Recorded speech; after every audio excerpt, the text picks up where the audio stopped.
In the sky, gazing far into the night, I raise my hand to the fire, but it's no use, 'cause you can't stop it from shining through. It's true, baby, let the light shine through. If you believe it's true, baby, won't you let the light shine through for you.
In the sky, gazing far into the night, I raise my hand to the fire, but it's no use, 'cause you can't stop it from shining through. It's true, baby, let the light shine through. If you believe it's true, baby, won't you let the light shine through for you.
Good evening, the FPL community. You're here for another episode of the Sunday Surgery on the Elite FPL podcast. You're joined by myself, Jason, and Stevo, who has had an up and down 24 hours.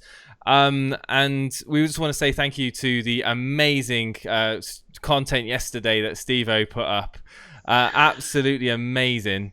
And right. So yeah, it's game week 2. We've seen the Sunday action. It's been pretty meh for myself. I've not been blown away by any of the scores really, but what I will say is I think a lot of people doing wildcards. We're seeing 250,000 wildcards, around about the 250,000 mark. Absolutely unbelievable. Have I thought about it? Yes, I have. Am I going to do it? No, I'm not. Probably be more likely a -4. But we'll get to that anyway in the preview of game week 3. Not that, and I'll leave it up to you guys to take that information how you will. Stevo, how you getting on with your week? Yeah, good evening, everybody, and good evening, Jason. I put out a poll on Twitter. I said to everybody, will tonight's episode be rage, rage, rage, or calm, calm, calm? Well, in the words of David Brent, you're going to be gutted. Because basically, I'm all calm, calm, calm. So sorry, everybody, but if you're expecting me and Jason to be fighting each other, the answer is 9. So I just want to say to Jason, if anybody that's watching this now live that hasn't seen Jason's wonderfully edited Pookie Rage based video that was basically based on myself last night and Jason's live stream a few hours prior, I highly recommend you go watch this wonderfully edited video because I was in stitches watching this. And I want to get this out of the way as well. I want to apologise, Jason. Everybody's God, he's apologising. I want to apologise to Jason because I didn't watch his live stream live, but I did watch it on the replay, and I misheard what Jason had done. I assumed he did the Pookie in on the morning of Saturday, which was yesterday, obviously, based on the news that Josh King potentially could be missing. He didn't. He actually did it the night before. And in this particular video, he edits it all together, and it's just absolutely... It is superb. So I highly recommend anybody watching it. It was great content. It was great content, Steve. I was literally laughing my head off.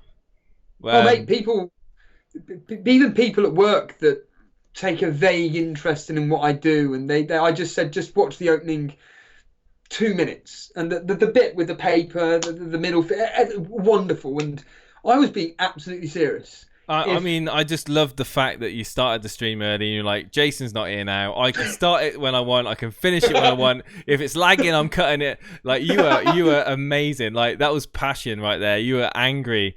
And we'll talk about the points, and the team that's on the screen at the moment is my team, and Stevo's going to go mad at me now, but I'm really disappointed with a few of my players in my team this week, and I want to see him gone really, and this whole Lundstrom thing, like I was watching the game earlier on, and it was just ridiculous. I just knew when I saw. I went out to get a drink, and as soon as I heard they scored, Lundstrom, I was just like, you couldn't make this up. I'm just gonna mute my phone. Stevo, we'll talk about Lundstrom later, obviously in this podcast. You must be absolutely fuming that he's on your bench. No, I mean. I did originally have a 4-4-2. I mean, one of the topics we want to cover tonight is putting fires out of your team. And we've got some breaking news, everybody. Let's get the chat up. Let's see how the chat react to this breaking news. Got some breaking news, everybody. I've already done my transfers. I've already done my 2 free transfers. I actually did them immediately after the stream ended. I just was lying there in bed, and I'm like... I can't miss out on these 2 particular individuals. I'm not going to mention who they are until on Thursday, but with the Lundstrom, with putting out fires and Lundstrom and everything, I originally had Lundstrom playing in a 4-4-2 ahead of Perez, but I thought that at the end of the day, Perez is away at Chelsea. He may potentially get some attacking returns. He didn't. He is certainly up there with Fraser as a fire to put out. I don't know about you, Jason, but Perez just is not impressed me whatsoever. I put out 2 fires, And I'm waiting on news for another one, which is obviously going to be Digne. Obviously, potential hamstring injury. We don't know how severe it is yet. Unless there is. Is there any news on Digne at all? I don't think there's anything to worry about with Digne. It was a bit of cramp. I don't think it was a hamstring. I think it looked more like cramp from. I don't know if Chat can come in there, but I don't think Digne's out. That's my opinion. I'll wait until the press conference and find out during midweek. We'll probably have an update in the next few days. Anyway, I'm going to talk about a few people in this podcast. We're going to talk about Ceballos, but first and foremost, we're going to mention all of you guys that are in the chat. We've obviously we haven't neglected you. Juan Paolo is in chat. FPL Boona's in chat. Nishal Daniel Chikelu is in chat. Show Me the Mane FC is having a massively awesome start to the season. He's in the top 1,665th in the world. Unbelievable. FPL Alex the Kids in chat. Ace Adventura Blues in the chat too. Shaban, Ryan Seachern, Rezi Desi, Arafat, Safin, Tariq Ozen. We've got Daniel Jarman, Anurag, I don't even want to say your last name, Anurag. Stein's in chat. Millsy YouTube. We've got Oliver Barton, Gabriel's in chat, and plenty others I'm going to get through as the stream goes on. But as always, guys, we're doing the Sunday surgery. Hello, One Rovers Vlogs. How you doing?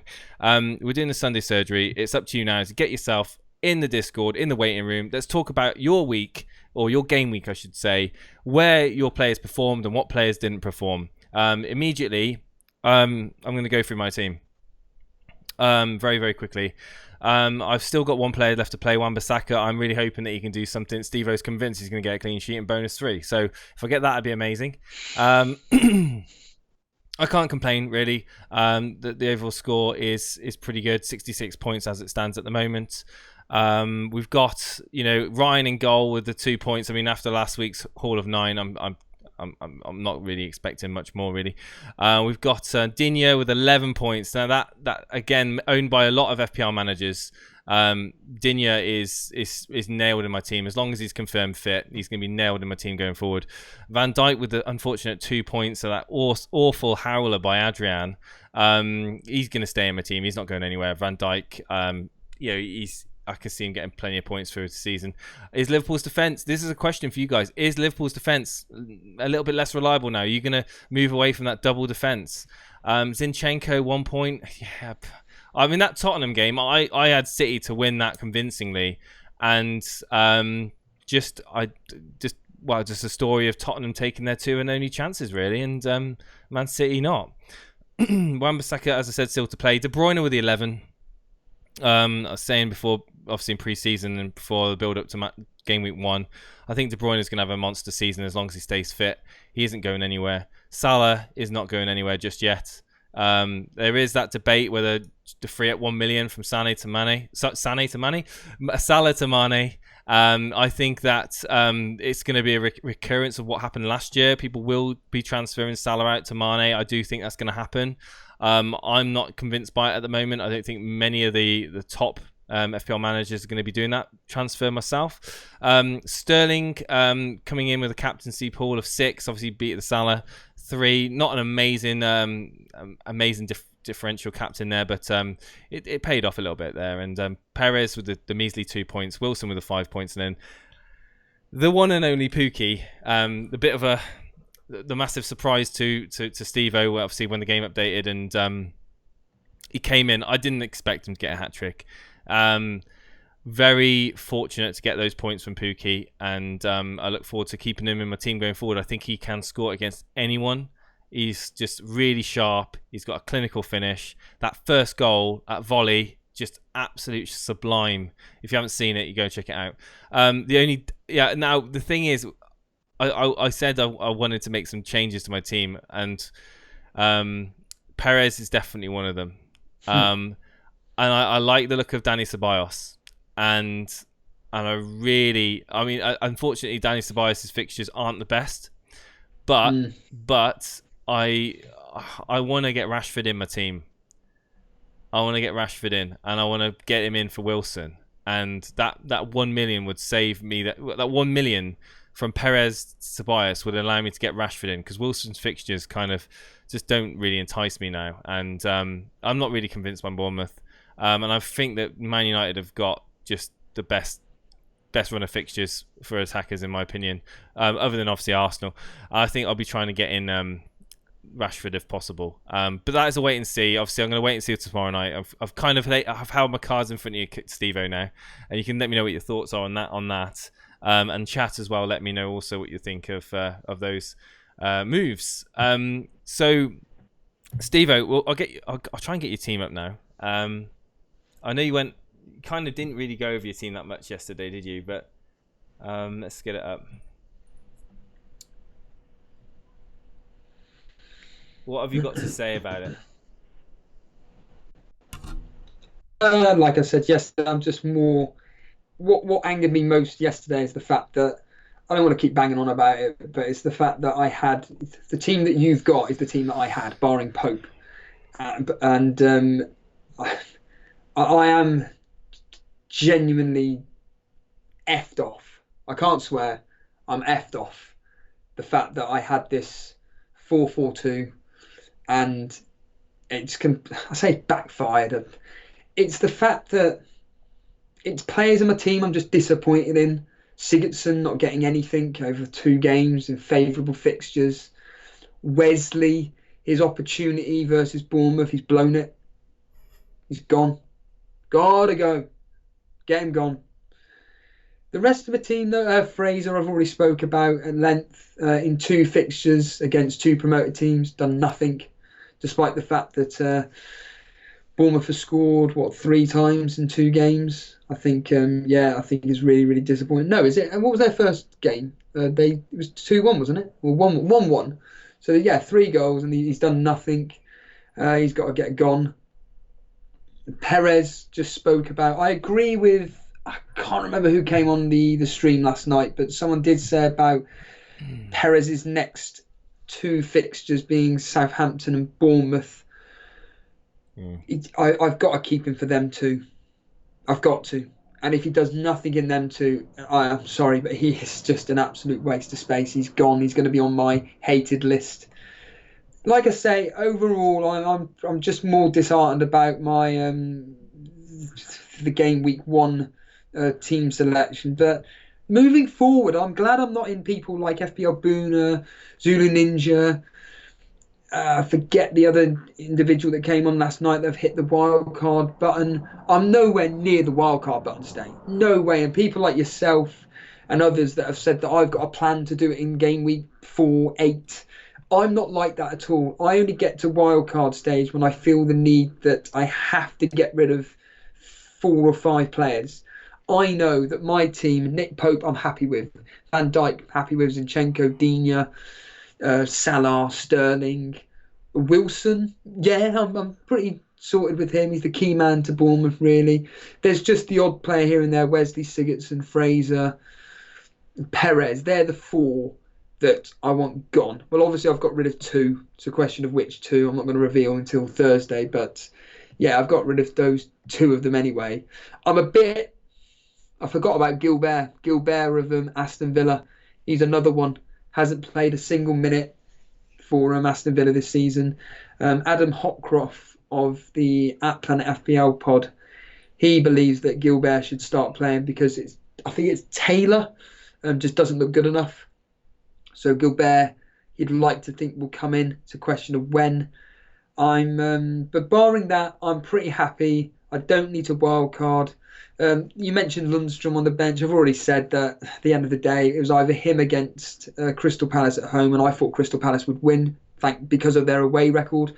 They lost one. In fact, the history's come up trumps, and it was something like, 4 out of the 6 fixtures involving these 2 teams have ended in clean sheets. Well, that's 5 out of the last 7 now that have ended in clean sheets to a particular team. Admittedly, it was mainly to Crystal Palace, but history has come up kind of trumps again. So I just want to say that Sheffield United, their tactics just absolutely baffled Crystal Palace. They just couldn't get their head around it.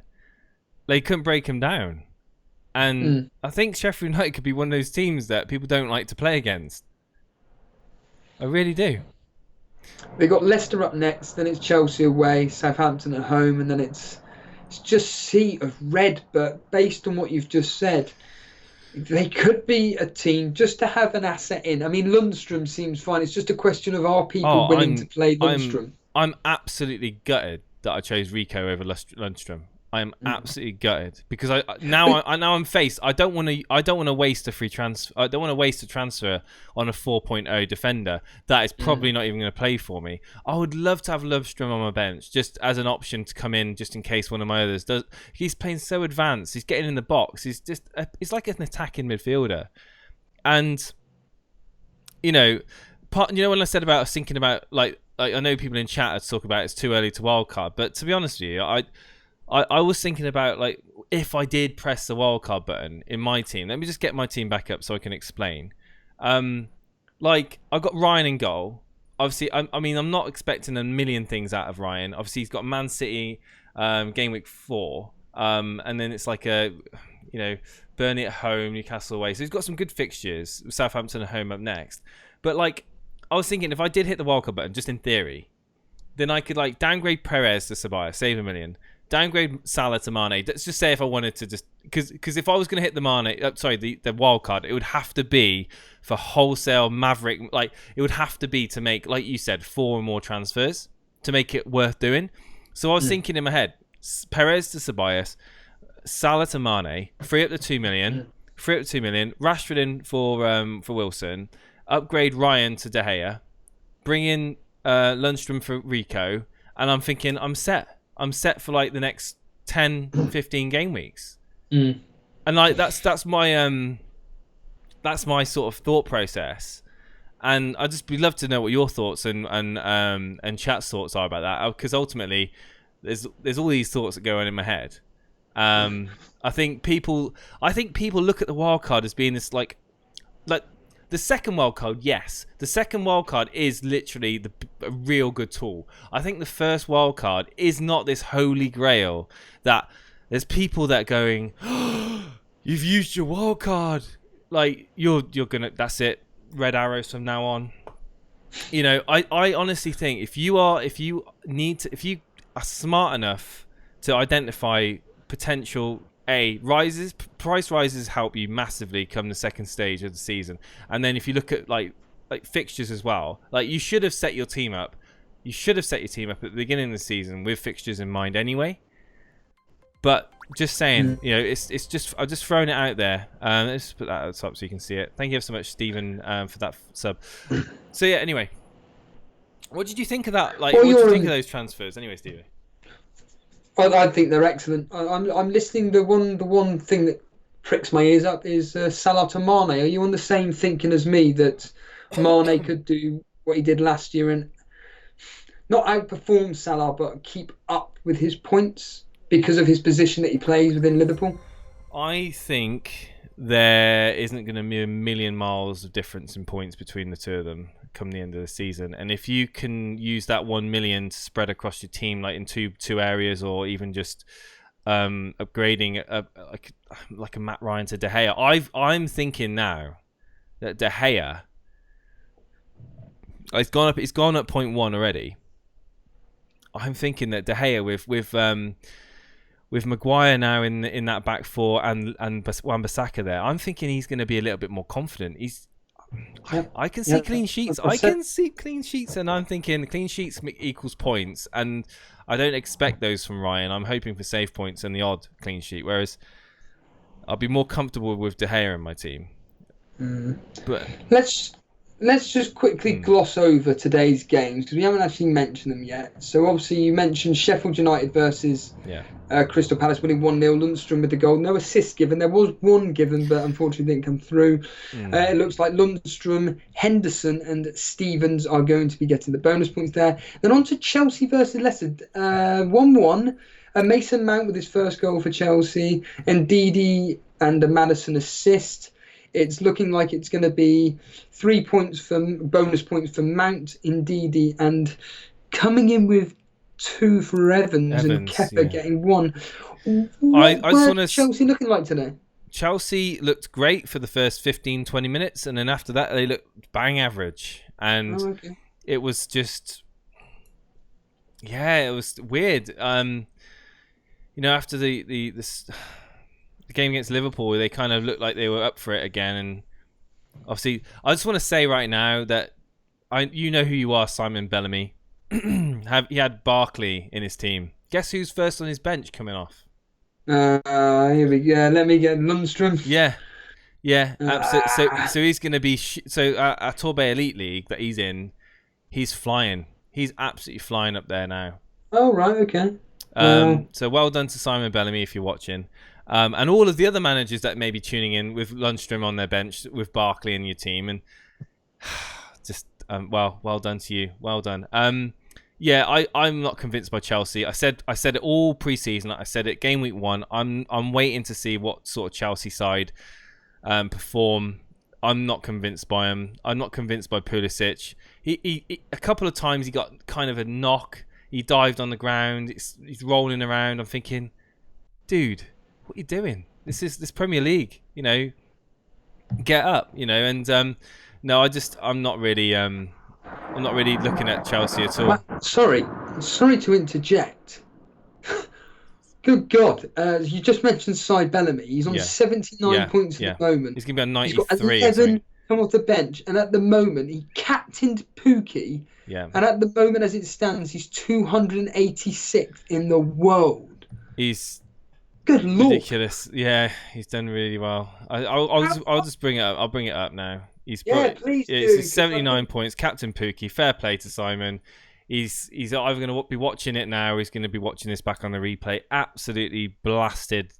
Well, just amazing. Just blasted all the other competition out of the water in the other cash league that we're in.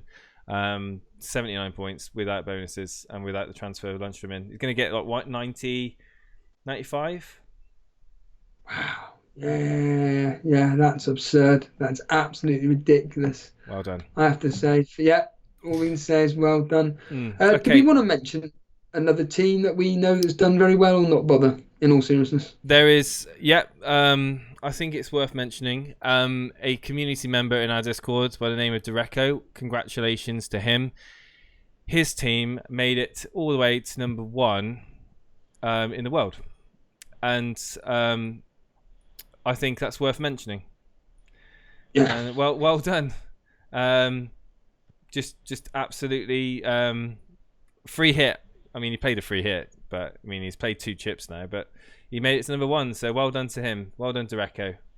You deserve the praise, dude. Well done. Yeah.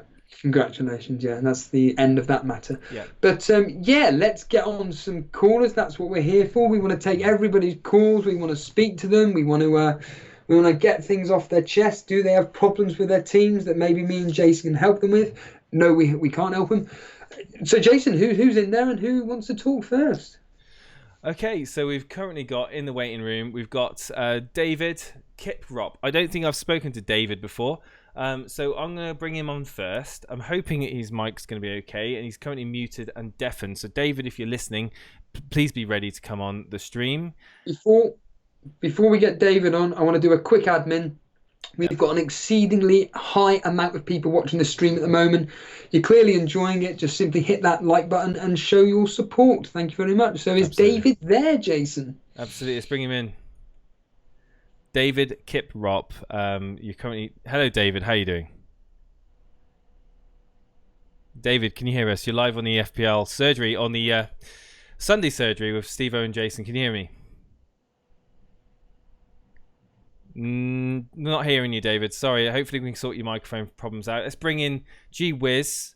GW2, you're now live on the FPL call-in, the Sunday surgery, what you want to call it, with Stevo and Jason. Good evening, GW2. How are you doing? I'm good. How's your game week been? Not as good as everyone else's, but I'll be honest, I'm happy. I'm still averaging over 60 odd points a week, and it's a green arrow, so I can't complain. Averaging over 60 points a week, that's a good average. And can we bring your team up? Are you able to post it for me in the Rate My Team? Have you done that? Hold on, give me a sec. Just a reminder, anyone that's waiting in the waiting room, please post your teams, so it just makes it easier. Go on, Steve. Yeah. I was going to say, getting 60 points this week, you should be very, very happy. I think comparing, don't get me wrong, when you're in the Challenge League, you're on 48. Okay. 48, You're on yeah, but I'm 48 at the moment. averaging 60 points a week. Oh, I see. Sorry, yeah, across 2 games. But this week you've got specifically 48. I understand. Yeah, cool. I'm just looking at it here, and the player that we laughed about, that well, I did anyway, Kurt Zuma, letting you down today. Oh yeah, as expected. Mm. I mean, in all seriousness, it's the Sunday surgery tonight with me and Jason.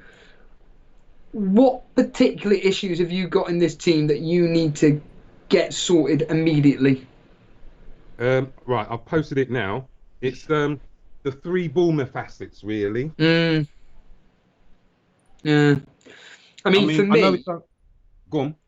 for me personally, if you're wanting to do it, I know we discussed this yesterday. I think it's got to be in this specific position. I think Wilson and Fraser for the money, and keep King for the simple fact that he's on penalties. And I think somehow, like we discussed last night, getting in Kevin De Bruyne, I'm surprised Kevin didn't actually rise by 0.1 last night. I generally was. I thought he may rise by 0.2 across the week. It doesn't look like that way so far, but certainly, like you said last night, Kevin De Bruyne is essential. But I think that to save funds, keep King and get rid of Wilson and Fraser. Well, I had to do my moves last night, otherwise I would have got priced out. So you've already done. Yeah. Are you willing to disclose what you've done, or are you going to wait till towards the end of the week like me? I've posted my change team in Rate My Team as well. Oh, right, okay. So what I've done is I've taken I've taken Wilson. Oh, and I've seen it. Oh yeah, we got it. You've done We got it. All right, yeah. If you can, yeah. So I've taken Wilson and Fraser out. Yeah. And Digne as well.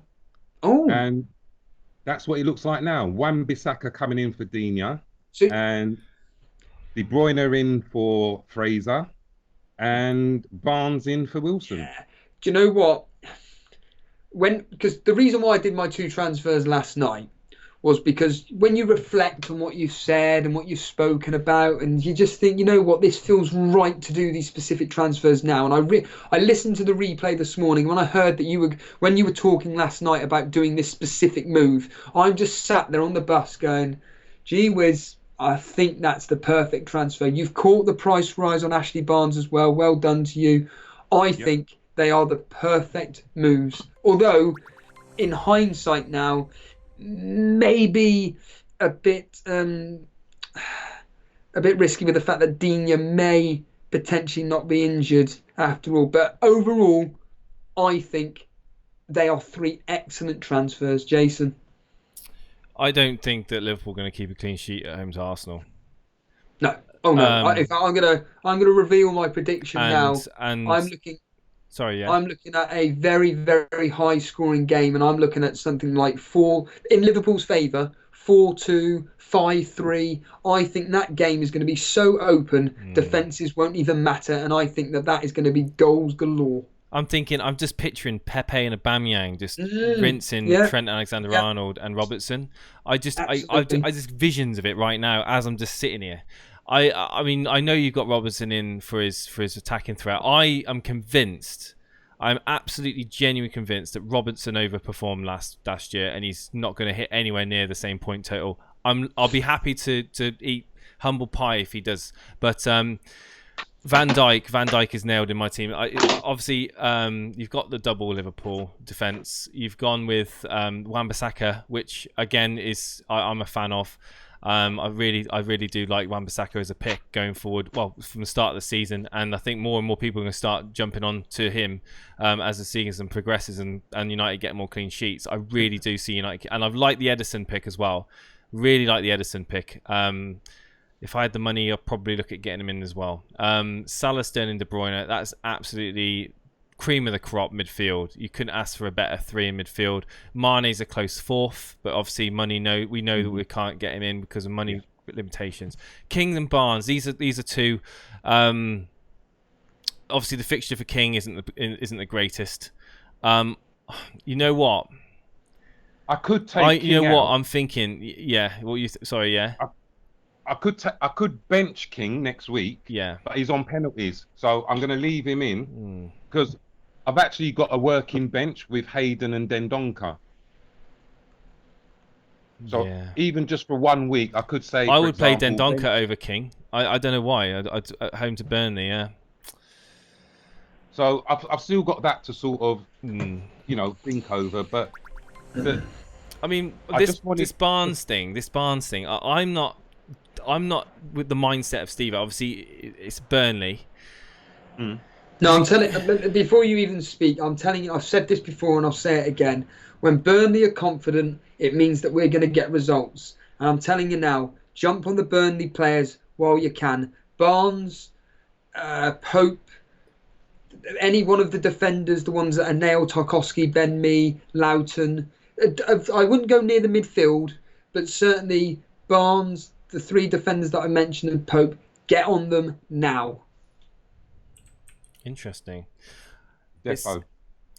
I mean, looking at the fixtures after the Liverpool at home fixture, which is obviously in game week 4, they've got green. Brighton, Norwich, Aston Villa. So Brighton away, home to Norwich, away at Aston Villa, home to Everton, away at Leicester, and then it's only game week 10 which they face another tough, against Chelsea. But I mean, as Chelsea showed today, they're not that convincing. And after that, they've got Sheffield United away, West Ham at home, and Watford away. I mean, there's some really nice fixtures for Burnley at the start of the season. Really, really nice fixtures. Gets a bit choppy around Christmas time, but could definitely be an option for people looking for a low budget attacker.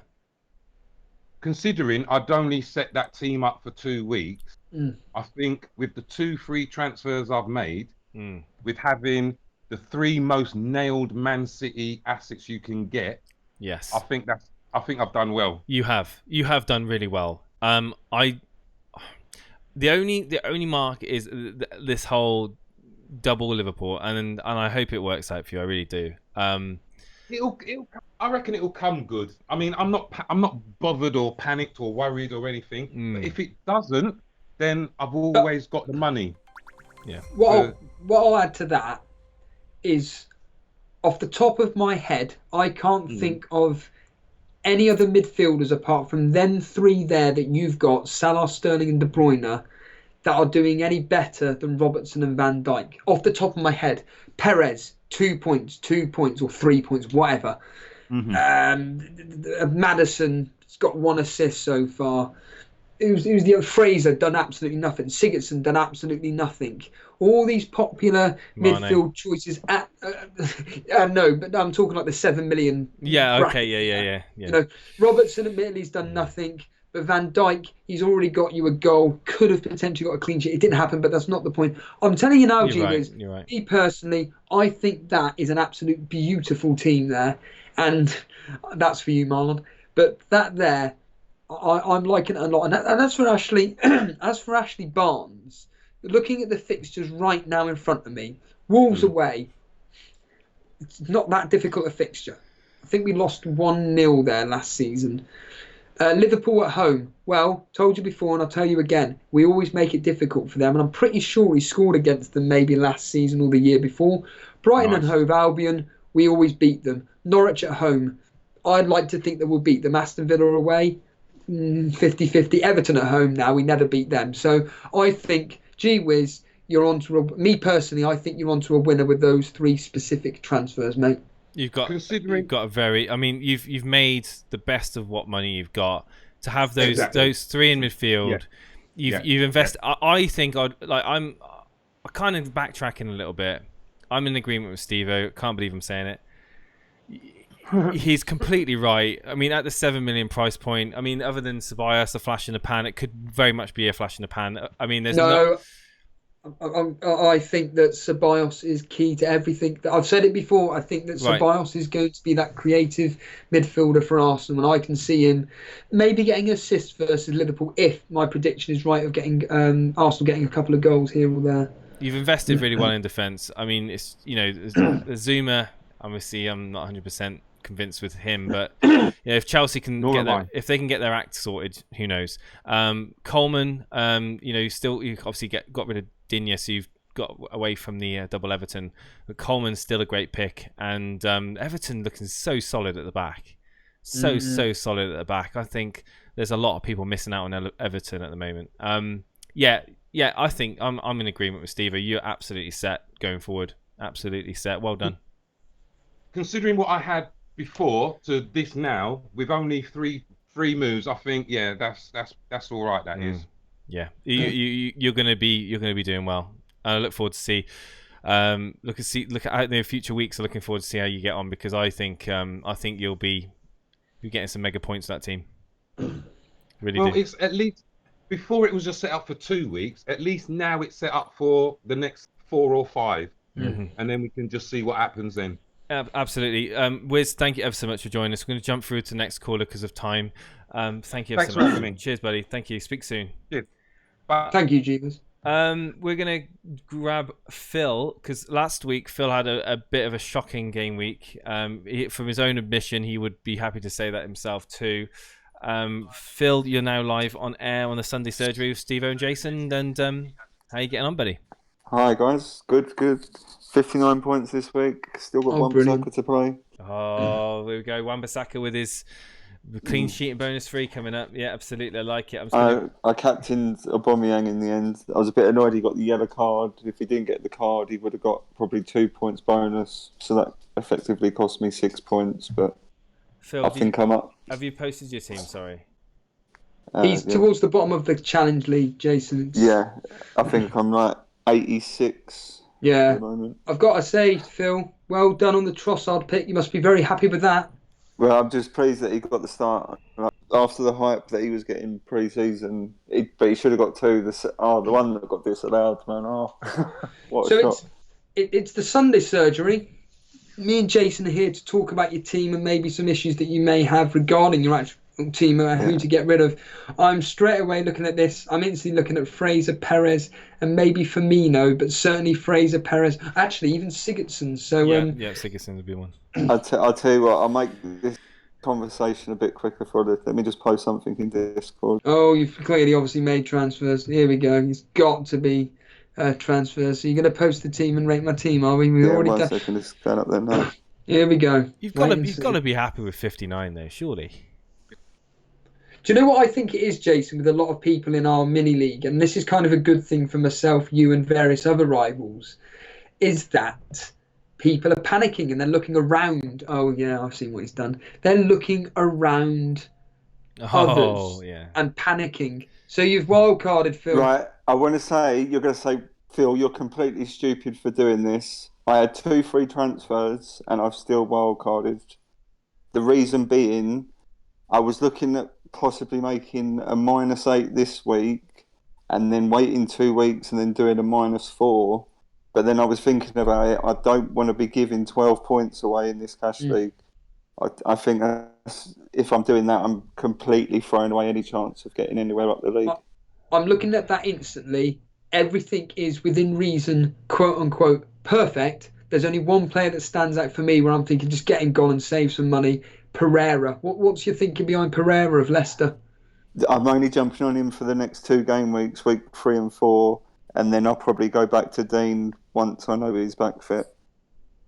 Right, okay. What if you were to find out that Dean is actually fully fit? Would you just stick with Dean instead? I think I'll stick with Pereira for these 2 game weeks. Really? So I think he's quite an attacking player. I think he's probably one of the better assets to have in Leicester at the moment. Perez didn't look good today. Maddison missed his chances.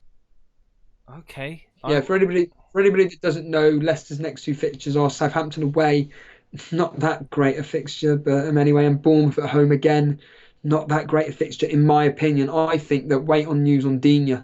I really do. In fact, I said this last night. It was a Statman that said this. He said that if you were to have a 3-man backline, which would the ideal be? And basically, it's the 3 that you've gone with, barring Pereira. And I said Digne, and if he's out injured, Coleman. So I think that Wan-Bissaka, Van Dijk, and an Everton defender is. In fact, maybe you could downgrade. I know he's 5. I was going to say maybe get Pickford, but I just realised that he's 5.5, isn't he? Yeah, Pereira's playing Sheffield United away, by the way. Oh, it's Sheffield. Yeah, sorry, not Southampton. Yes. And that's not, well, there we are. That's probably even harder than Southampton. Yes. Based on the way Sheffield United have played so far. But there were some other upgrades I had Stacey, so he's now become Montoya. I had not Diop. He's now Lundstrom. Ceballos is in the team now as well. I mean, that team to me, I think you've hit some of the players that I'm looking at myself. You've got in Ceballos, you've got in Rashford. Obviously now you've got Son in your team. I've only heard very few people talking about Son because of everyone jumping on other bandwagons. But Son, I mean, yeah, it's coming back in for that lovely fixture at home to Newcastle, and I think Son could even be a great captain pick. I really do. I know he's just. I know he's just coming. Rashford and Son for that. I know he's just coming back into the team. He's been suspended, but he's still. You would say he's still match fit. Rashford. I mean, I tell you what, Crystal Palace are looking dire. And I think United could score 3 or 4 past Palace without reply. I really do. I think if I had Wan-Bissaka and David De Gea and Rashford in my team, I'd be absolutely rubbing my hands together for that fixture. I really, really would. I've currently got 0.7 in the bank. So yeah. The other thing is I can't really change off of Barnes or Pookie because I got a price rise off of them last night. You won't want to change off Pookie now. Not now.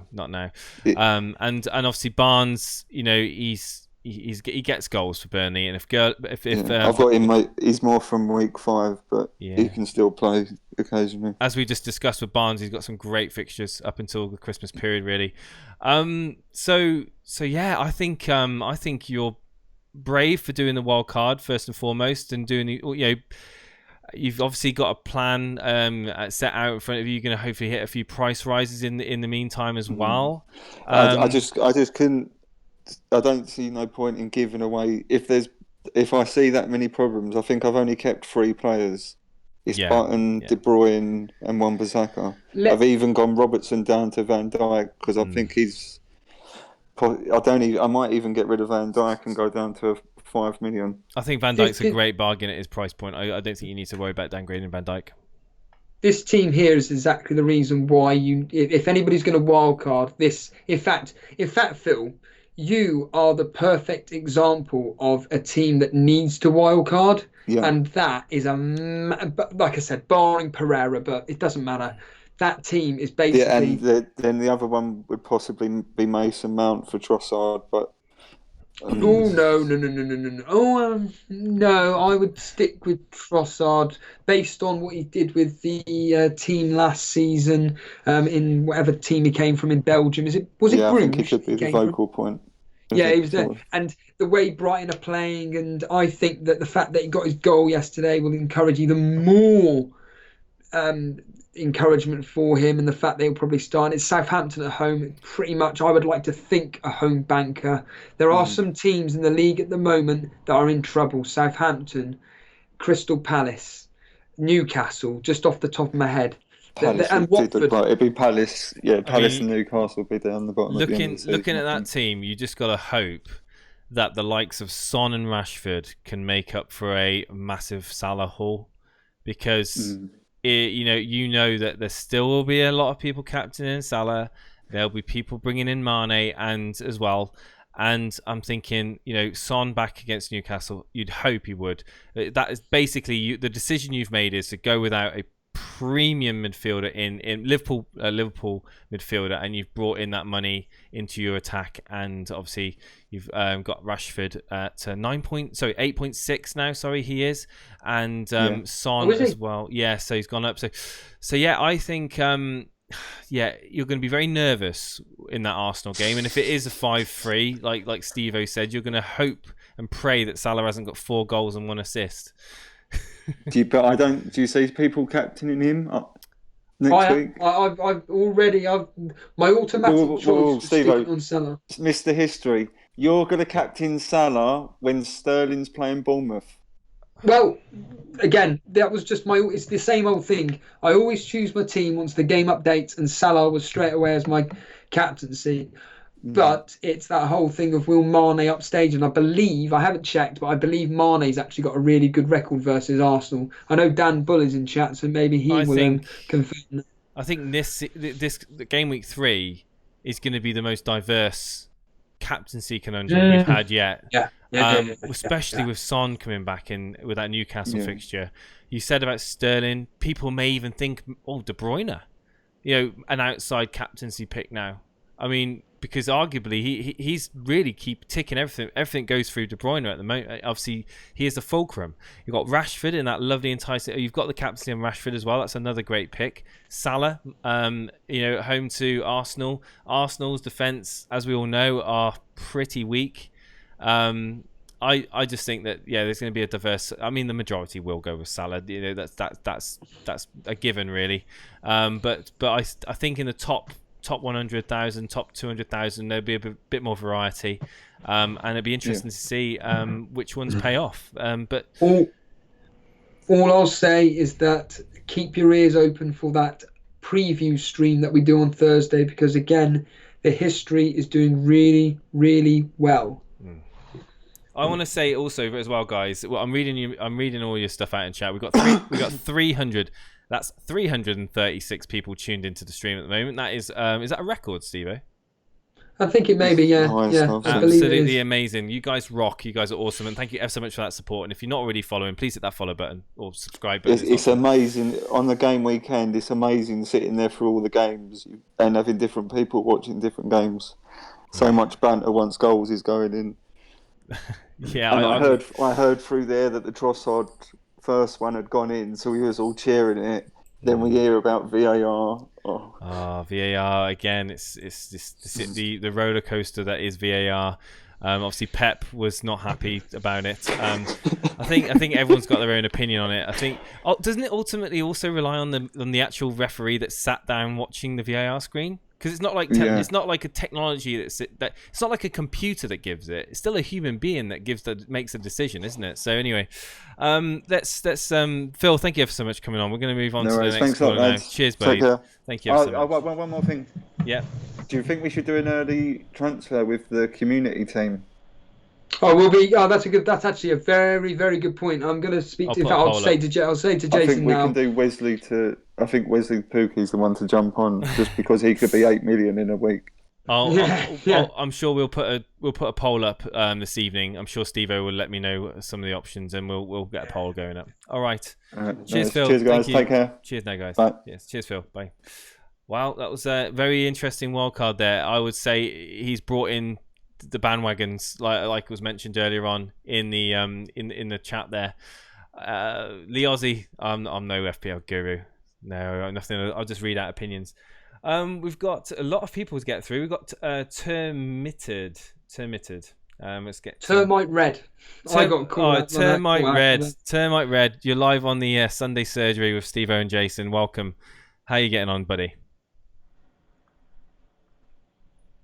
Termite Red, you there?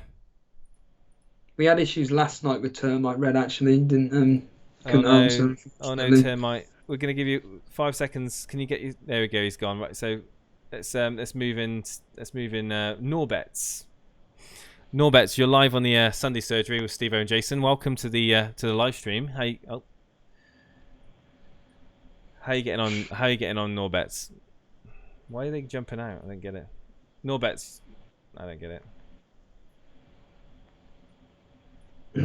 Hello, Norbets. For everybody that is watching this stream, like we said, we just got record numbers here. You're clearly enjoying it, so just simply hit that like button to show your support. Next caller, please, Jason. I'm going to go with Theo. Theo, you're live on the Theo the from Sunday, Australia. yeah, Fantastic. Sunday Surgery. Theo, How you getting on, buddy? Can you hear me? Yeah, I can hear you fine. Can you hear us? Yes. Theo, have you posted your team in the RMT lately? I haven't. Go for it. Feel free. How's Game Week 2 going for you? All my players have played. I've finished on 58 points. That's good score. Very good score. Yeah, 58 points. And what remind us, what was your score last week? I got 83. 83 and 58. So they are solid scores. So let's get your team up then, and we can have a little chat about the movers and the shakers in your team, and possibly where you're looking to change. Yeah, it's just posting now. Okay, no problem.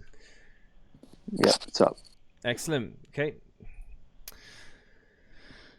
So Theo, gone with the Pope. So you got 58 points with Pope, Digne, Robertson, Ake. Oh, the Ake's got to have hurt. De Bruyne, Sterling, Perez, Sigurdsson, Lucas Moura. You kept Lucas Moura in. Massive respect to you. Unlucky with the Vardy. I mean, he should have scored today. And Wilson with the 5 points there. So there's initially, I'm looking at that team. I'm looking at five people that I wouldn't be happy with in my team. Can you identify them, Theo? Well, Ake, Perez, Sigurdsson, Moura, and Wilson. Yeah, and one more. Robertson. No, I'm not. I'm looking at Vardy. Vardy, you reckon? Yeah. I mean, the money that's with him, I think that money you could switch it to Rashford quite easily there, and you can free up money in Wilson as well. This is a wildcard team. This is a wildcard team. I was literally about to say, and we're not telling you to hit the wild card. We're just making our own opinion. I'm looking at this team as well, Jason, and I'm thinking wild card. I mean, I'm just looking at some of the players. They just have not done what you expected them to do over the course of 2 game weeks.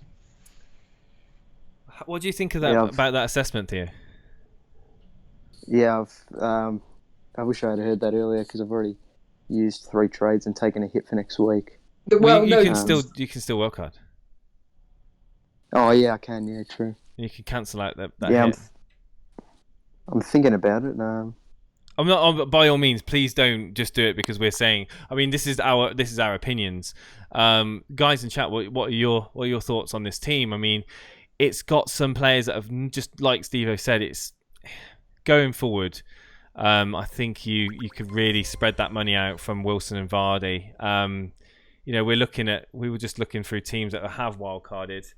Teams with obviously I don't want to go into the Ceballos thing right now, the Ceballos train, but definitely I'll be looking at Rashford. I mean, he's playing tomorrow night. You can assess how he performs against Wolves. He's got some great fixtures coming up. We've talked about with Burnley's fixtures as well. You could downgrade either Wilson and Vardy, bring in Barnes, free up a lot of funds there. You can use that money to bring in Son in midfield if you wanted Son.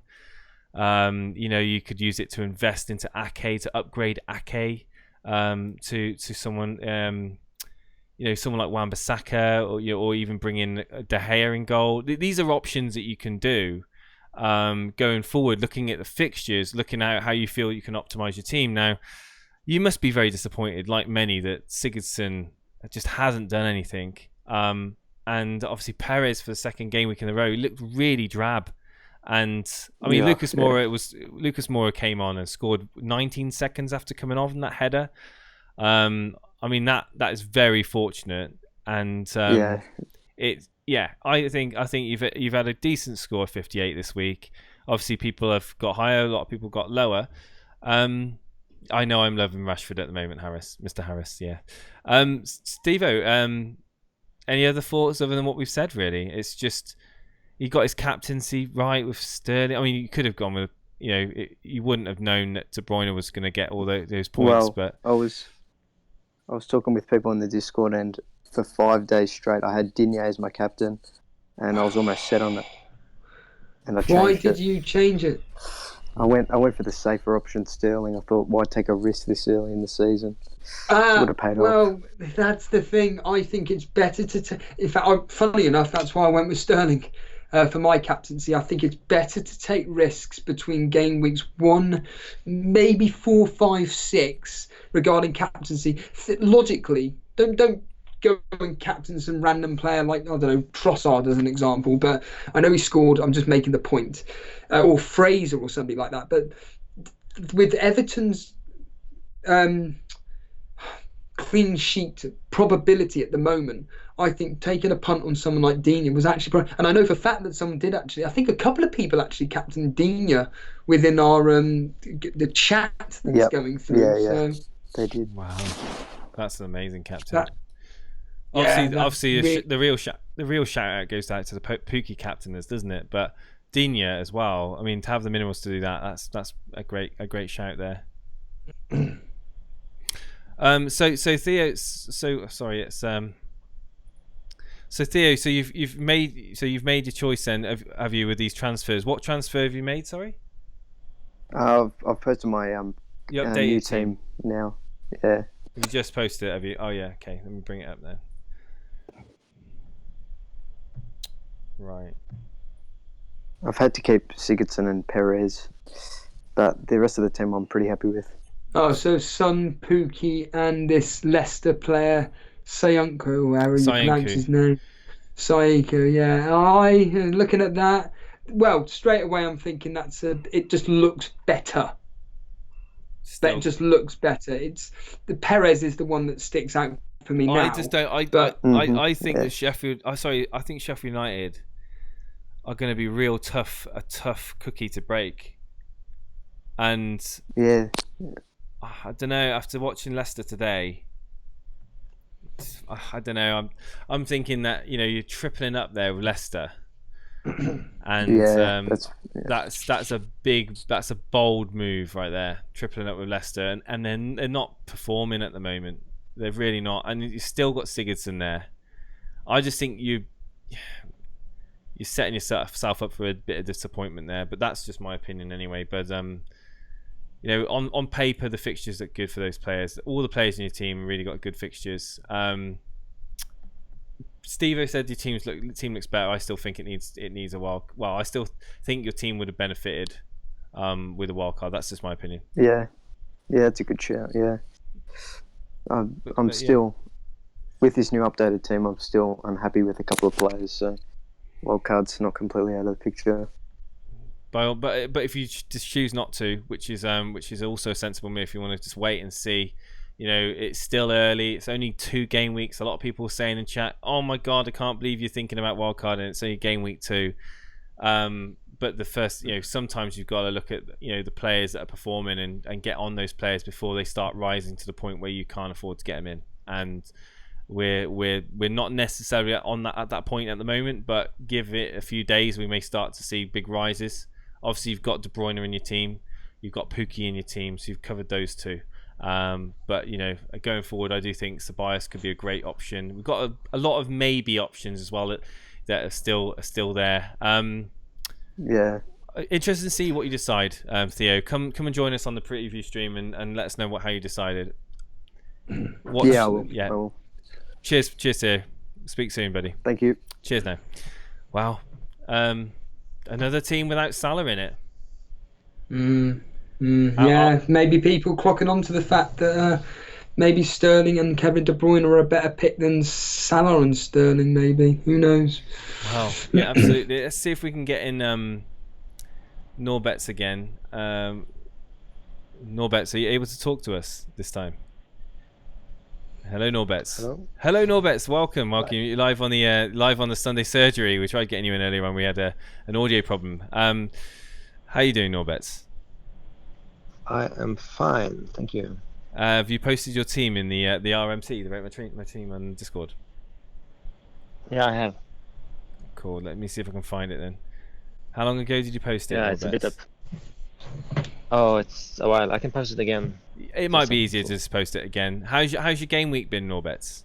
Where are you from? I'm detecting an accent. Yeah, I'm from Norway.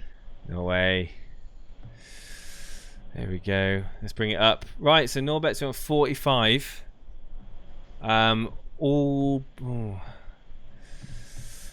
Right, so talk me through this then. So there's a few fires in this team, isn't there, Norbets?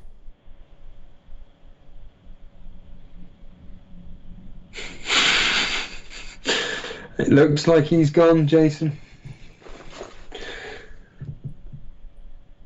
Hello, Norbets. It looks like there's a few fires in this team, isn't there? What, me? For me? Yeah, there seems to be a few fires in your team that you. Yeah, there are. Are you one of these people that are going to be wildcarding? I have thought a lot about it, and I think I might not actually. So instead of a wildcard, have you got 2 transfers? I have got two transfers, and I've used them already. Oh. So that's interesting. So who have you used your transfers on? I've taken out Sigurdsson, I've taken out Mora, and I've brought in Ndombele. and I've also brought in Kevin De Bruyne. Ooh. Okay, I like the Kevin De Bruyne move. I'm not so happy Yeah, with the Ndombele move. No, I know, and there's many that hasn't been. So you're gonna keep. He has you're risen gonna in price. Yeah, are you gonna keep Allaire and Murray up front then? Yeah, I am. Hopefully Haller will start next game, and hopefully Digne will as well. I think Murray is a bit bold move. I think you've kind of hope being the optimal word there. There's a lot of hope in that team. Yeah. There's a lot of hope in that team. I'll be blunt with you. If that was my team, I think I'd need more than 2 transfers to sort it out. Obviously you got the Salah, the Sterling. You've moved out Sigurdsson, you've moved out Mora, you've got Ndombele, you've got in Kevin De Bruyne. You've still got an issue with Holler and Murray. I think Mupai is definitely going to outscore Murray in that Brighton team, and I just wouldn't be confident with Holler and Murray going forward. Maybe it might be worth doing a -4. Have you thought about doing a -4? I've thought about it, yes. But I thought the nice thing about De Bruyne and Ndombele is that I got them for the same price as Sigurdsson and Mora. Do you see have Ndombele scoring much for Spurs or getting many assists? The thing is, he's cheap. He's 6 million. It's not that much, and I think Tottenham is going to do very well. He's a centre back, but he has proven he has scored already. He has an assist. I think he will be playing in the starting lineup of Pochettino. So I think he might get the points because Tottenham has great fixtures coming up. I think also when they're playing Newcastle now, I think they will have so much pressure that they will open up rooms for Ndombele so he can shoot from distance. And I also think that I don't think Tottenham has that many playmakers like they have Lamela, but is he going to play a lot? I'm not so sure. I think Tottenham needs a player that can pass the ball, and I think that might be Ndombele. Well, it's definitely a different way of thinking. I would definitely put that out there in our Norbets, and I just would be very, very worried about that attacking line. I mean, there's a lot of uncertainty in that team. Obviously Diop as well. There's a lot of questions. Yeah, it's Diop as well. I mean, I wouldn't be having any West Ham defenders in my team. That's just me. No, they're going straight out. Yeah. But any final thoughts on your team, Norbets? Because obviously you've made your 2 transfers. Are you still open to possibly doing a hit or a wild card? I am, but now the prices have risen, and I don't know. But I agree with you. All you're saying, like Rashford would be a great choice to have in attack. But there are like Lundstrom and Pukki. I see people run over to them, and I think I will try to gamble that they don't perform that well. I think Pukki has difficult fixtures ahead. So does Barnes. I'm surprised as a fellow Scandinavian you haven't jumped on the Pukki train. Yeah. He was actually like earlier on. It was a Norwegian club that was interested in him, but they didn't grab him. So he could have played in the Norwegian league, but nah. Yeah, he's done very well. He's done very well for Norwich. He's done very well, yeah. But there's difficult fixtures, and I think like 6.7 million. It's some money there as well. I don't think. He's cheap, but is Norwich going to perform? I'm not so sure about that. I think he will. I think he'll perform. Yeah, he will. Yeah, he will. But I mean, have a think about during the week. Have a think during the week about where you're expecting these points to come from and what player positions. Any final thoughts, Stevo, for Norbets? No, I think the pair of you have covered it. I think move on to the old next corner and get what they're thinking, because we've only got a couple of minutes. Okay, cheers. Appreciate it. Cheers. Brilliant, thank you for the call. There's a new guy there. Sinwin? Pegasus. Yeah, go on. Peg Asian Rakesh. Yeah. Pegage and Ragesh, you're live on the Sunday surgery with Stevo and Jason. Have you posted your team in the Rate My Team, my friend? Pegage, are you there? He was talking a minute ago. I heard him talking when we moved him in. Are you there, Pegasian? Bring on Sinwin. Yeah, always. Okay, Sinwin's currently muted and deafened. Let's see if we can find Sinwin's team in the RMT. Ooh, I'll tell you what. Let's get on Chicken Tikka Mo Salah then. People aren't willing to speak. We're gonna get people calling. He's here. Sinwin, how you doing? Hello, is the sound okay? The sound's fine. Have you? How are you doing, Sinwin? Oh, I'm fine. Give me 2 seconds. I'm just gonna freeze the stream because echo. Yeah. Well, we don't hear any echo, but that's a good thing. No, I did. Yeah, no problem. Sinwin, how's your game week 2 been? It was quite good actually. By the way, I'm from Norway as well, so. Oh, all the Norwegians coming on this evening. Oh yes. So have you or have you not joined the Pookie Revolution? I am thinking about it. I just posted my team in the Rate My Team, so. Excellent. Let's bring it up. So it's just the Lundstrom point screaming on the bench there. Must be gutting. Yeah, it hurts. It really did. Wow. Yeah, that is heartbreaking, isn't it? You got to hope that Jota pulls up an injury or something in the warm up. Yeah, that would be nice. But that. Yeah, so what's your score, sorry? 58 points. No, 55 points. 55 points. Decent score. Yeah, I'm happy. It's gone with Grealish. Interesting. Yeah. You've also got a double Liverpool. Are you Liverpool defence? Are you possibly looking to free up some funds, or are you confident that Liverpool are going to be able to go forward and hold out, against Arsenal? Robertson is leaving before the deadline, so he's gonna go out. Really? I have 2 transfers, so take out Robertson and maybe get in Pookie for King, since King has Man City. But it depends on how Jota does and if Digne is really injured or if he's gonna play. So you mentioned bringing out King for Pookie and who are you going to bring in for Robertson? I'm not decided yet, but I'm thinking about Wan-Bissaka or anyone a bit cheaper. Yeah, I think Wan-Bissaka's going to rise come tomorrow night. I think if he keeps a clean sheet tomorrow night, he's definitely on the rise. Yeah, I think so. I mean, your team looks very well balanced. It's a 4-4-2. I like the look of it. Lundstrom is obviously a heartbreak, but other than that, I mean, it's a solid team, to be fair. A lot of popular picks. Yeah, I'm quite happy with it actually. So so no wild card on the horizon for you then. Not yet. I'm gonna save it until I feel I really need it. Absolutely. Right now, I feel like I'm doing quite fine. Grealish might go for Ceballos in next week. Ceballos. I mean, leaves Grealish in for one more week, maybe hold out. But, I mean, Stevo thinks that both teams are going to get goals, so Ceballos could definitely be an option there in that Liverpool game. But you can always hold off. You've done your transfers, done your 2 free transfers. Now there's no point taking a -4. If you don't need to take a -4. So of course not. So Stevo, what do you think? Yeah, there's nothing I can add really. I think I want to bring on the Chicken Tikka Mo Salah. I want to talk in that to him. case, Simon, thank you so much for coming on and sharing your points score today, and speak to you, my friend. Yeah, thank you. I'm gonna let you talk to then. It's all me at the moment. It's all Radio Jason. So, Stevo, let's bring on Chicken Tikka, and he's in now. Hello, Charlie. All right, how is it?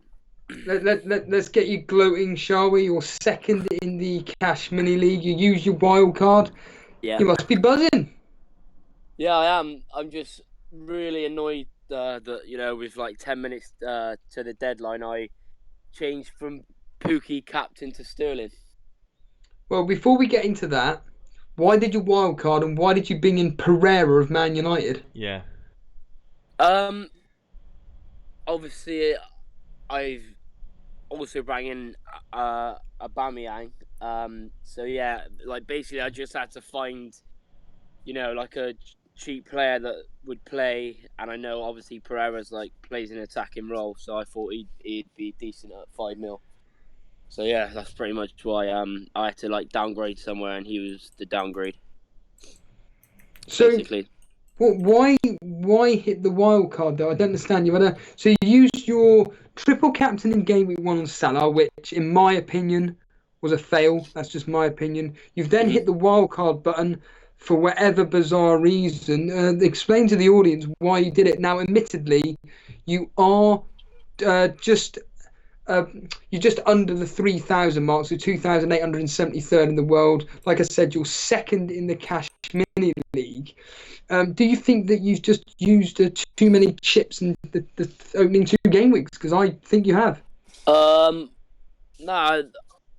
I know. Obviously, I played 2 chips, but obviously it's a good start to have. Like I just checked, it was like 1.2k rank. Okay. And yeah, I'm quite happy, to be honest. Obviously I know that I've done the chips, but to be like high up and have a good start, I think I've done all right. Obviously, it could go. There's plenty of more game weeks to show how I'm gonna do, but I think having a good start and having the main players. The only player that I'm worried of though is not having is De Bruyne. I'm very worried about him. So, do you want to tell the audience, you just mentioned it just now, that you changed your captaincy from Pookie to Sterling. What was the decision making there? Fear? I just obviously didn't think Pookie was going to get a hat trick. I was completely shocked when I looked at the scores and he scored a hat trick, and I thought it was going to be a 3-4-0 for Man City, because they had a lot of chances. I mean, Tottenham I think only took 2 of their 4 shots they had. So yeah, I thought Sterling was going to have a really good game, get 2 goals maybe, but obviously he only got 1, and then Pookie got a hat trick, because I put Pookie in on Wednesday evening, and I had him captain for the whole time until and that was just such a stupid decision. I'm so annoyed that I'd done it. I mean, ironically, looking at your team, I would have played Lundstrom ahead of Pereira, and Lundstrom's your 3rd sub. Pereira may not even start tomorrow. What about you? What are your thoughts on the Pereira, Jason? Do you think he'll start or even get any minutes tomorrow? Yeah, I see him getting minutes. Yeah, okay. Yeah, I think he's not the most attacking of options for United, but I think he can get up there into the box and provide assists for the likes of Martial and Rashford. I think it's an interesting pick. I have no idea where it came from. I mean, it's just like you, Charlie. The way it's going for you at the moment, I mean, you probably end up getting a brace. Yes. Well, yeah, I hope so. Yeah, I just thought, I just didn't think. The only reason why I didn't put Lundstrom in is because, I thought he'd just get, maybe an assist. I didn't think he'd end up getting 14 points. I just couldn't believe it when he scored. I was like, oh my god, So yeah, that's just how it is in FPL. Yeah. Are you confident moving forward, holding your 2nd spot in the Cash Mini League, or are you kind of thinking, my goodness, the talent behind me is just very, very strong indeed? You're on the same points as, well, as of yesterday, same points as Jason. Some will call David Foster, all on 162 points, and a point behind Ian Rose with 163, who's leading the Cash Money League at the moment. How are your thoughts moving forward? The fact that you have now used 2 chips, do you think you can cement your place? I know it's early days, but yeah, I'm still quite positive. I'll be doing Aubameyang to Kane for next week as my transfer. I've got 0.4 in the bank as well for like any price rises or whatever. I'm just a bit worried about not having De Bruyne. So if he does keep carrying on this form, then obviously I'd have to downgrade the the big gun up front, either Kane or Aubameyang, and maybe Vardy or Rashford, and then put De Bruyne in for Sigurdsson. Sigurdsson's just, he hadn't done nothing so far. So, yeah. Charlie, thank you for joining us. I want to get on another caller, Jason, because this particular individual has done really, really well. Thank you, Charlie, for joining us. Really appreciate it. Cheers, lads. It's Skink97, Jason. He's just posted his team in the Rate My Team. He's in the waiting room. And, well done to Skink here. And when you look at it, your eyes will be bulging, as I say. Good evening, Skink97. Welcome to the Sunday Surgery with Stevo and Jason on the Elite FPL podcast. Let me have a look. Where is Skink's team? Has it recently been posted? Yeah, 2008. Excellent. Skink, can you hear us? Oh no, he's moved back out. Skink, come on, Skink. Can you hear us, Skink? I need to be gloating. Hello, Skink. Can you hear us? Yeah, I can. Here he is. Skink, I'm going to put your team up now. We got a Pookie captainer. Why did you captain Pookie? To be honest, it was a spontaneous decision because I saw that Norwich was playing against Newcastle, and I'm not really. I think Newcastle will go down, so I was like, if anything is to happen, Pookie is the guy to go to. If he scored against Liverpool, I was like, this is the guy to go to. Mm-hmm. I love the logic there. I think it's completely. Well, it's a very, very sensible move it's turned out to be. And I spoke to Kev, a.k.a. Statman, last night regarding if any team is playing Newcastle, should you captain a player? He adamantly went no, maybe away from home, but not at St James's Park. Obviously, Newcastle were away at Norwich, and you've been proven right. And you've also got indeed the Lundstrom points as well. You started in. Well, initially it was Kyle Walker-Peters for Lundstrom. I had Walker-Peters in, and Lundstrom was on the bench, but then they were facing City, and I was like, nah, there's no way in hell City is coming out without scoring a goal. So I just got Lundstrom in, and I was initially just aiming for the assist from Lundstrom. I didn't think he'd score anything. I just thought maybe he'll get the assist, and that's what I went majorly for. And I was lucky. My maths is rubbish. What is the total points here then? Well, right now I'll have 95 for this game week. Good God. Well done, buddy. Well done. It's the Sunday Surgery. I'm looking at your team. There are 3 players that I'd be thinking, ooh, we want to get rid of them. I'm thinking Fraser, Perez, Sigurdsson. Yeah. How are you feeling about this team, and how many transfers do you have going into game week 3? Actually, I got Pookie in for Vardy, so I only have 1 transfer, which I've already used since I didn't want the price hike to affect me. So this game week, I've already done a transfer already. I got Ceballos in for Fraser. I'm giving Perez 1 more chance. Yeah. And then if he blanks again, he's out. I'm giving him 1 more chance because I saw he almost got an assist today, but something happened, so I'm just giving him 1 more chance together with Sigurdsson. If they blank again, I'm getting them out. Yeah, mate, there's nothing I can add to that. I think that's an excellent. I think you've done the perfect plan. You've now got 2 million. I'm assuming you've got 2 million in the bank only.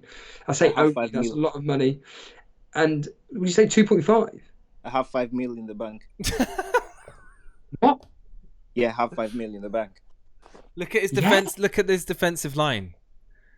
Of course, yeah. He hasn't got the double up of Liverpool. He's got 4 million Lundstrom. He's got 6.5. So he's got 6. Yeah, he's got Digne and Walker, and you've got money there to play with. Yeah. It's just unbelievable. You got 5 million in the bank. You got 95 points. You're just on cloud 9 at the moment, surely. You know when you start the season off and it's the classic never have money in the bank, maybe 0.5 at most. But this guy, how about 10 times that? 5 million. I mean, what are you planning to do? Oh, seriously, what are you planning to do with that 5 million? Pump it into Wilson for Kane or something? Yeah. Well, Spurs are starting to have a good run of fixtures.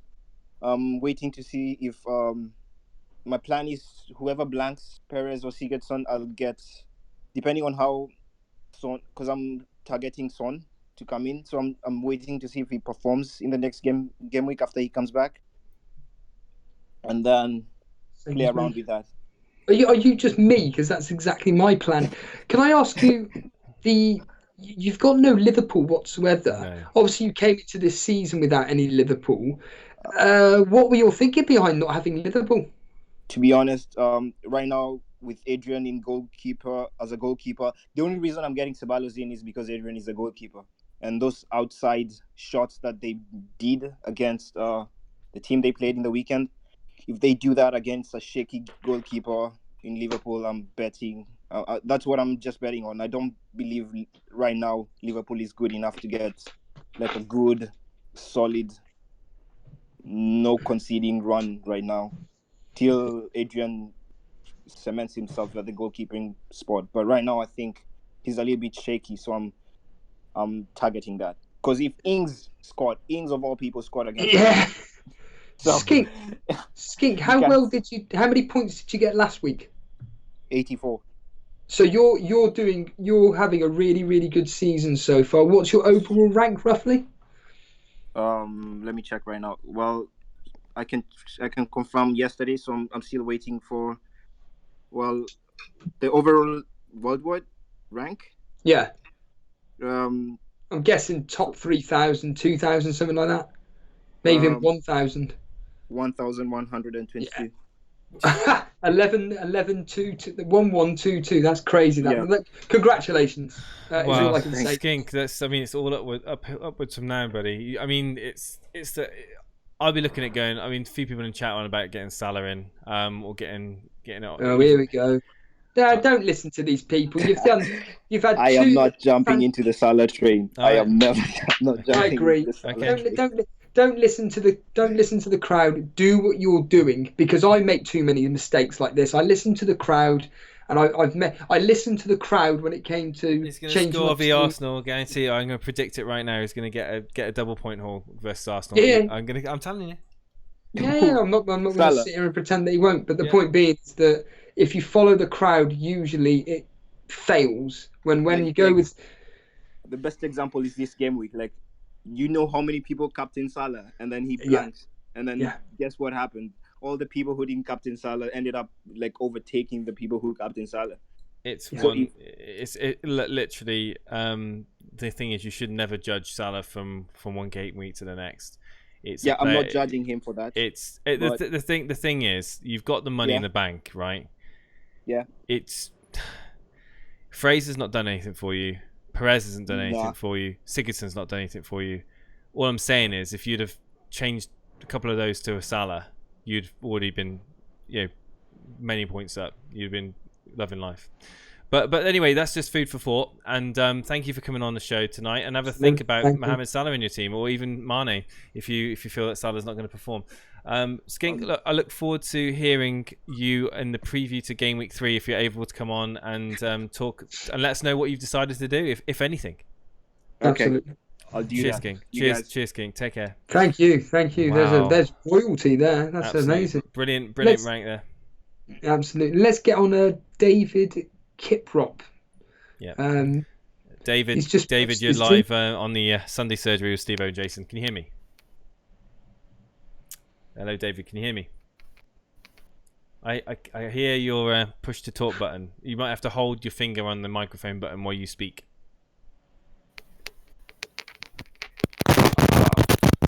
Okay. Okay. On to maybe Shaban. Yeah, let's get Shaban or Danny B. Yeah, let's get Shaban in. Shaban. Good evening, Shaban. You're live on the Sunday surgery with Stevo and Jason. How are you getting on, buddy? Yeah, great, thanks. Not too bad of a game week, 50 points. So I drew my head-to-head this week. Yeah. I'm just looking back through the Rate My Team channel. Did you post it in there? No, I can do that. Yeah, by all means, if you would mind just doing that, we can bring your team up on the screen. So you had a good game week then, you say? Yeah, not too bad. 50 points. A little bit of surgery needs done to my team, so. Yeah. Are you also one of these people that are looking to get rid of Bournemouth? Yeah, so I've already done that. You've already done it. So okay. Was that do you have 2 transfers free? Yes, I did. I had the 2 free transfers, so I did those last night. So let me guess. Have you? Okay, sorry, Stevo, go on. Well, I was going to say, are you willing to reveal who you've done? Yeah, I've got no problem. I'm not a danger to anyone at the moment, so. Okay, so it's Fraser and King out for Mount and Pookie. Oh, wow, okay. Why Mason Mount? I just got a good feeling about him. I've been bigging him up all pre-season. I've said that he's going to be one of the breakout stars of the season, so I'm just going to back my my thoughts. 6 million, isn't he? Yes. No, out of all the Chelsea players, he looked the most liveliest today. And hasn't Frank Lampard come out and praised him and said that he can see him being a key figure this season? Yeah, he certainly has, and he's taken free kicks, corners. Obviously, scored a goal today, so yeah, he looks like he's going to be pretty good with any luck. Good. I'm looking at that team, and Pete Smith in chat is already brought it up, and Pete tried ringing me a minute ago. Sorry, I couldn't answer. I'm streaming. But the immediate thing is the Lundstrom, isn't it? On the bench, 14 points. I know. That's... But I'm sorry, but for people like saying, "Oh my God, Lundstrom on the bench," I don't mean to be rude, but who on earth is going to play Lundstrom? Okay, we've got the odd person here or there that has played Lundstrom. Admittedly, I actually was going to play Lundstrom ahead of Perez, but then I thought, hold on a minute here, actually, logic dictates that Perez would probably do something against Chelsea. Obviously, it turned out that wasn't the case, but I wouldn't have played Lundstrom ahead of any of these players. Certainly not. I would have stuck with this team that you've got here. So I wouldn't be listening to people saying that, "Oh my God, Lundstrom on the bench." I think that's going to apply to a lot of people, including myself. So I won't be panicking about that. I think they're Shaban. I think your team's sorted for the next few game weeks, certainly. Yeah, well, I've got 1.4 in the bank as well, so I've got the ability to upgrade. I'm not waiting. All these people with money in the bank. I was waiting till tomorrow to see how Martial did, and I might upgrade Tielemans to Martial. Oh, nice. Very good. Yeah. If he does well, it's an option, isn't it? Yeah. That's a great move. For a -4, I think, Shaban, you're on to a winner there. With the fixtures as well for United looking really promising. Shaban, thank you so much for coming on. Cheers. Thank you very much. Cheers, guys. buddy. Speak soon. See you again. Can we get on Andy? Oh, he's gone. No, he's not. He's still here. No, he's still here. Let's get on Andy. Let's get on Andy because we had a few problems with him last night. Resi Desi, also known as Andy, right. 1998. Let's see if we can get him on. He's just left. Yeah. Okay, let's go on. Danny B. He's been waiting for a while. Yeah. Danny B, you're live on the Sunday surgery with Stevo and Pete. Stevo and Jason. How you getting on, buddy? Yeah. All right. Dan, you there? Dan. Okay, let's get on FPL Defender. All the way from Sweden. FPL Defender, are you there, buddy? Yes. You're live on air with Right. under Sunday surgery. How you doing? I'm doing great. You? Yeah, I'm doing brilliant. Thank you very much for asking. So can you tell us all how you've done this week? Yeah, it's really good. I did my wild card. I did some last minute changes from my risky Aguero Mane pick to Aubameyang and stick with Salah. And you've got. I've just seen your team you posted. Obviously, you wild carded. Yeah. 55 points. We've still got Wan-Bissaka and Martial to play. You must be. I mean, there was a few people in the Discord that had a bit of raised eyebrows for thinking, "Oh my God, he's wild carded." You must be happy with that wild card, really. Yeah, I mean, I'm really happy, and maybe I was the first, to talk about it because I did it like on Saturday at the first game week. But then I see on Live FPL, it's 11 people who are also wildcarded game week after game week 1. So I mean, what in this mini league? Yeah. So it's a lot of people right. who have done the same. So it wasn't like only me. Okay. Yeah. So immediately then. Are you happy with all the picks that you've done in this wild card? I mean, how they perform for you? I mean, I'm just looking now, and I'm looking at Aubameyang. Is Aubameyang going to be staying in that team, or are you going to switch him back to Kane, obviously, for that Newcastle fixture? Yeah. I already done the transfer. Right. So I've already jumped on Kane because I was worried that a lot of people was going to do that switch. And I didn't want the price size increase. You're not concerned that maybe Son could outshine Kane?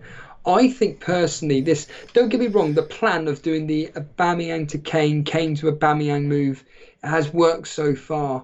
I think Aubameyang up against Liverpool with their leaky defence. I think our previous caller, I've forgotten his name already, but I think that Arsenal are going to score some goals. Aubameyang's a world-class striker. I can see him doing some damage to Liverpool's defence.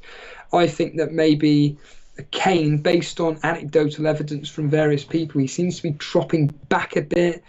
Does that not concern you, or are you pretty certain that Kane is going to be your captain and he's going to do well against Newcastle?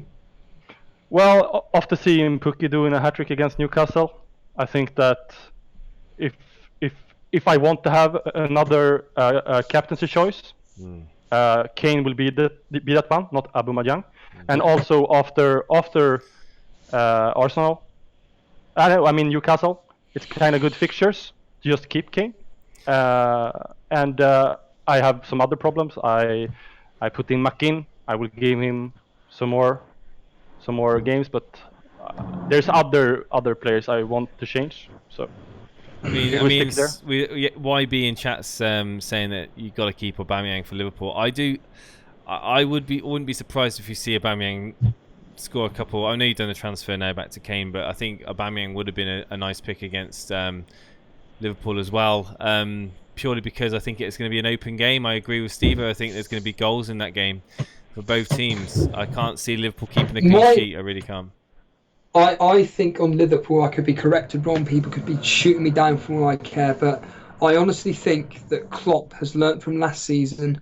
I truly think that he just wants to win games. I think that he just sees City as such a threat he cannot lose, and I just think he just wants to score as many goals as possible. And I have this feeling that Liverpool are just going to absolutely go for it against Arsenal, and then Arsenal will be able to potentially hit them on the counter. Yeah, they've got a lot of pace. They've got a lot of pace on the counter attack. Saying all this is probably going to end up 0-0, but I don't think Unai Emery sets out teams to play for a draw, and I think that that could be it. But we'll discuss all this on the preview. I think overall defender, you've got a very good team there. Looking at it, to be honest with you, there's not many issues with it. You've already said you've done Kane in overall. I think a very, very good team, and I think you should be happy moving forward into game week 3. Very good. Yeah, and I also agree with you about, there's some people taking out Salah. I think that it's a good spot to keep him, and I also think that you're right about Klopp changing tactic for going for more goals, and I think that's just gonna get Mane and Salah more valuable. But I think that those with double Liverpool defense, they might be need some thoughts about it. People bringing out Salah right now, they are running a big risk, especially if you're not bringing in Mane. I think there's a lot of things you can do with that money, but you're just gonna every week you're gonna be hoping that he doesn't score big, because there's such an ownership on Salah, such an effective ownership. Hope it works out for you. All of the people that have wildcarded, all of the people that have taken Salah out, I hope it works out, but I certainly will not be taking him out of my team anytime soon. And if I did, it would be probably to switch straight to Mane just to keep that Liverpool attacker. But thank you ever so much, Defender, for being on with us, and we'll hopefully speak to you previewing the game week 3 and during game week 3 and see how you get on with that. Kane, sorry, did you say you were going to captain Kane? No, just an option. I probably gonna go with Salah. Right, okay, but it'd be interesting to see how Kane does for you. Thank you ever so much. Thank you. Cheers. Cheers, Defender. Wow. Okay, another interesting selection there. Obviously wild carded last week, and it's kind of paid off, I would say, for him. Let's get on. I think we should get on friend of the show, moderator Daily Llama. Absolutely. having a fantastic. Stevie, you know you don't have to go in the waiting room. You just jump in any time you want. But no, welcome on air, Stevie. The Daily Llama on the Sunday Surgery. I bet there's a bit of a discussion going on in the waiting room at the moment. I probably just pulled you out of it. But I was mid-flow then. You were mid-flow. I do apologise. I do. So Llama, how's your game week been? In a nutshell, it's been amazing, isn't it? It's been fantastic. It's been all right. Sitting on 8 points with Wan-Bissaka left to go. Just ridiculous. Yeah. Have you got your team posted anywhere in the? You don't need to. He's 9th in the Challenge League. Yeah, you can bring it up that way if you want. Oh, right, okay, I'll do it that way. Isn't this how you started last season, Llama? You started off really, really well, and then by Christmas it kind of deteriorated. Yeah, thanks for the reminder, Steve. He's coming on here in a good mood, and that. Stevo by now. He's always got a way of just popping your balloon. He's just straight into the jugular. Absolutely, he's trying to get into your mind now, trying to make you panic. He can try his best. However, what I was going to say was I totally agree with what you were saying earlier, Stevo, about Lundstrom. When I look at that team, there was no hope in hell he was making that starting 11.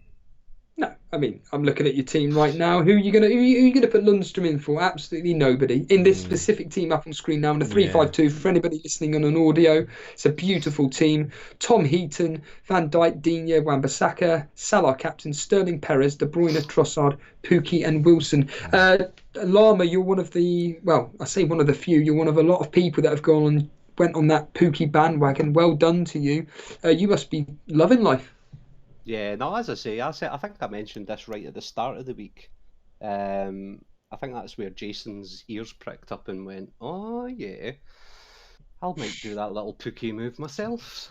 Thanks for that one, Llama. Because then 2 days later, Jason goes and throws him in his team.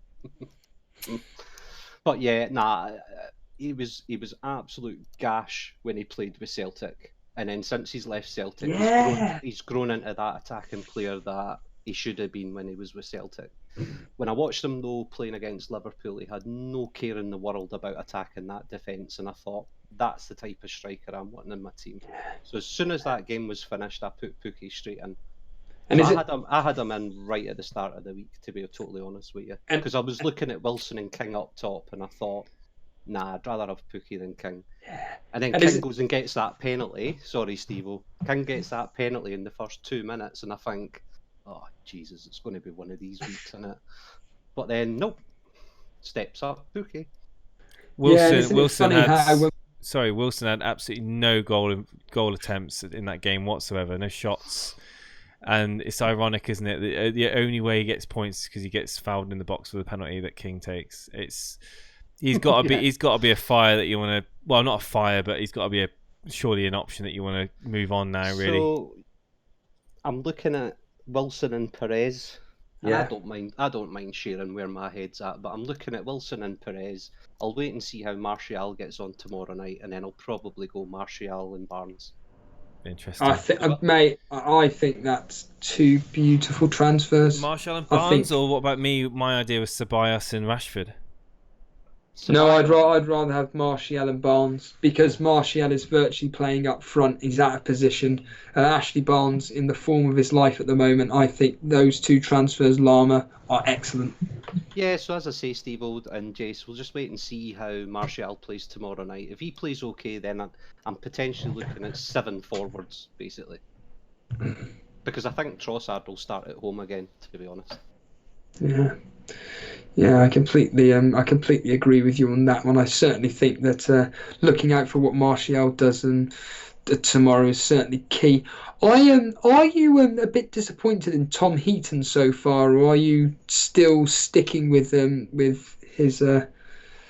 See, to be honest, I actually thought Heaton was going to get battered, if I'm being completely honest, but I thought it was the save points I was going to get. Yes, yeah.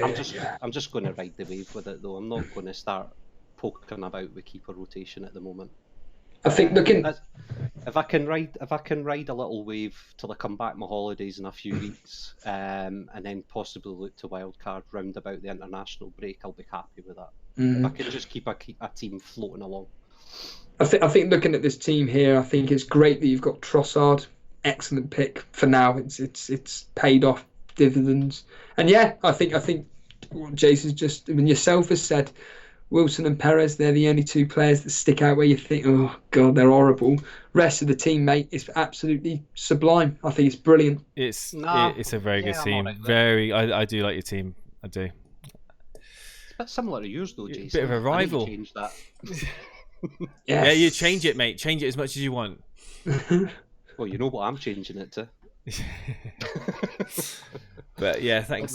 Thanks. Thanks for that, guys. No, we'll look forward to having you on again during the preview. And we're gonna get. Yeah, if you're streaming along tomorrow night during the Man United game, I'm happy to. We'll be on. Yeah, completely realised that. Yeah, it's tomorrow night, isn't it? So, well, if you want to stay in, you're more welcome to stay in. But we'll get some more people on. We're trying to get through as many people as possible. Yeah, I'll just go on mute in the background. But yeah, no problem, buddy. If Steve goes in the order, I'll just butt in. All right. Let's see if we can get Termite Red on air again. I know he had the issues last time. Termite Red, are you talking now? I think I. Hello, Termite Red. Can you just mute the stream for me? And you're currently on air on the Sunday surgery. He's gone, Jason.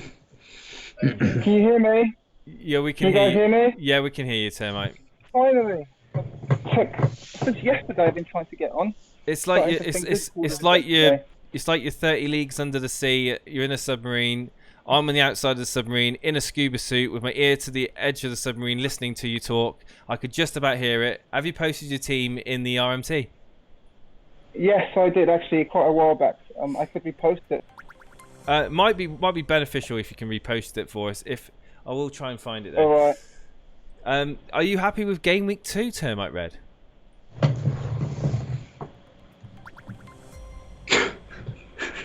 He's gone, Jason. I think bring on the tourist nerd. I think he's still here. Termite, we're gonna. Here. You're still here. Still here. Sorry. I was saying I had my first call in on Monday, was it?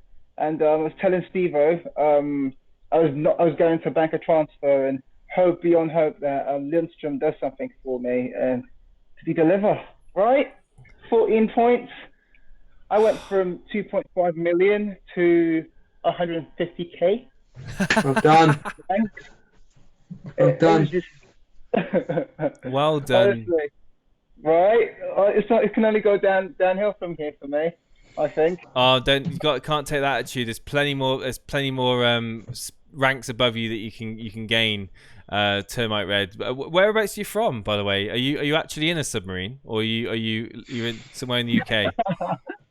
I'm from London, but I currently go uni in Florida, the US, right now. Okay. Right. Are you talking to us on your mobile phone or on your laptop or anything like that? Mobile phone. I've got a shitty pair of headphones I'm using.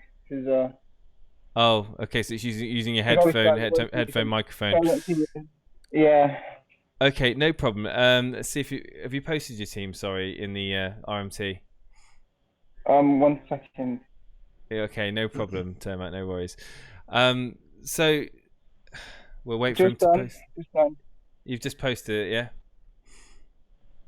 Both my points for the week and the 2 transfers you already made. Oh, right, yeah. All right, let's just get your points up then, shall we?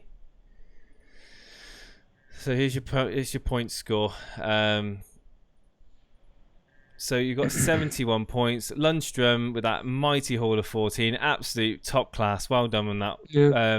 Aubameyang captain. I mean, again, that's a good return for you with the Salah blank. And looking at that team, it's the 2 Bournemouth and Perez again, isn't it? We're seeing a lot of people with those 3 players in their team that want to get out. Let's have a look to see what transfers you've made then.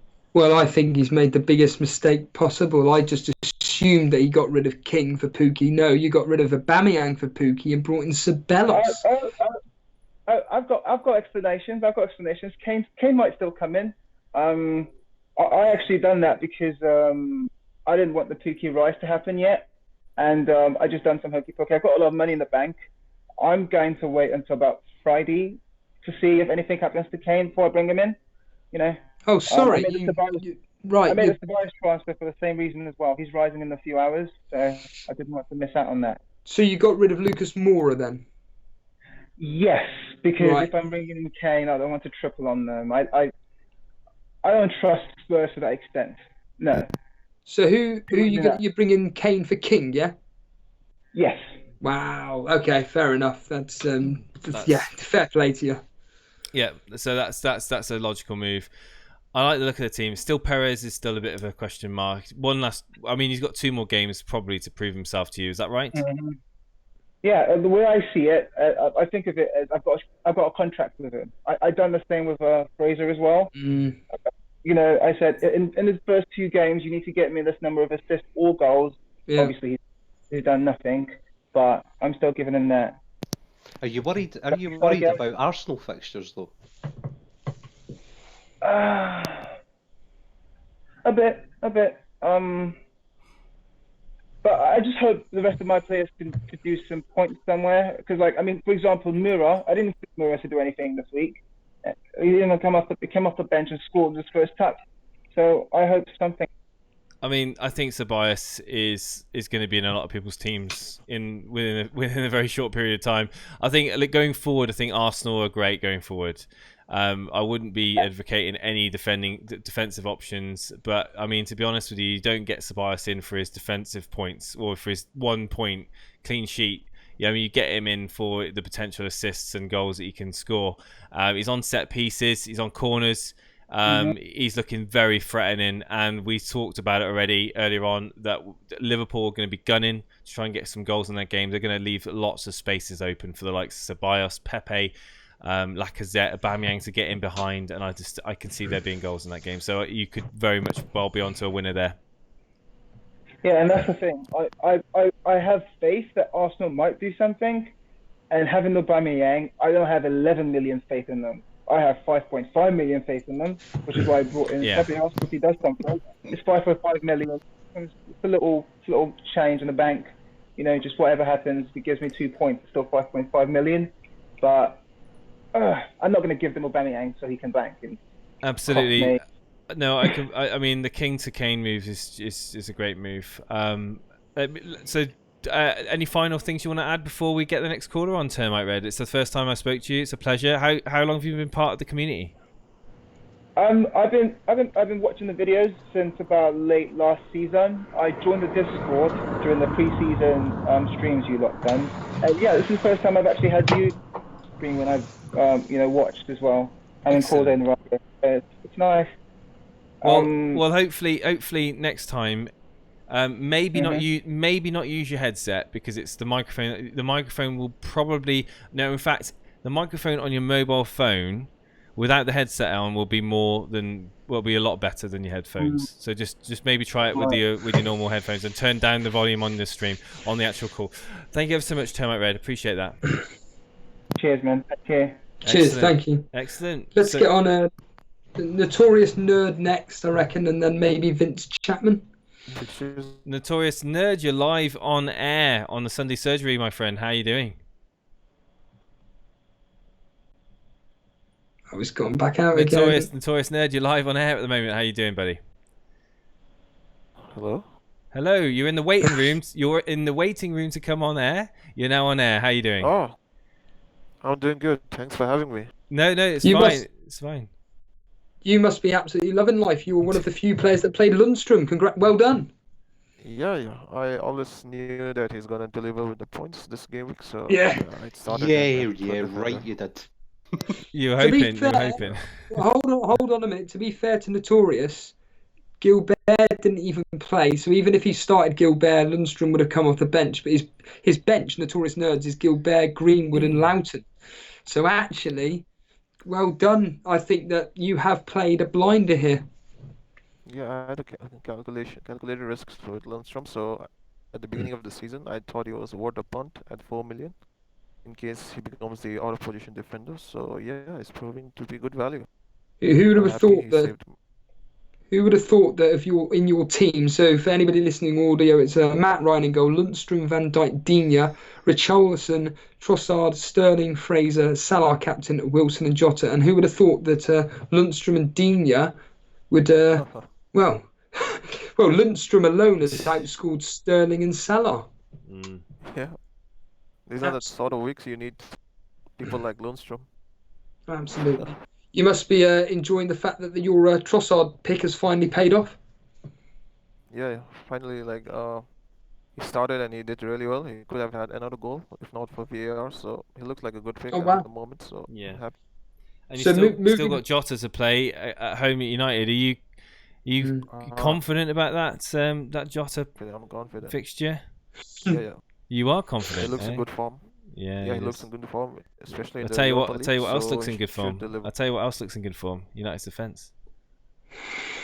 But they like to attack more, so I can see it being a high-scoring game. Maybe United win 3-2 with Jota 2 goals. Maybe not. That.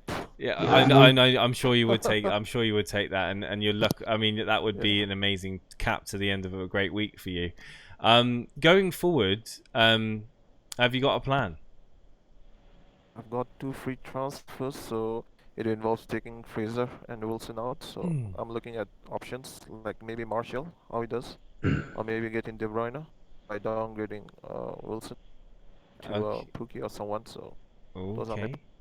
Yeah, I like that. I like that idea. What about Barnes? What about Barnes for Burnley? Oh, yeah. You're not. I'll see. I'm not sure. You're not concerned about Richarlison in your team?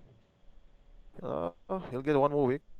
He's looking like he's gonna deliver anytime now. Like missing chances, but he's coming close. So he's got Villa next, and Villa's defense has not been that promising. So points may come in next week. Like if I'm patient with him for 1 more week, similar to Trossard's.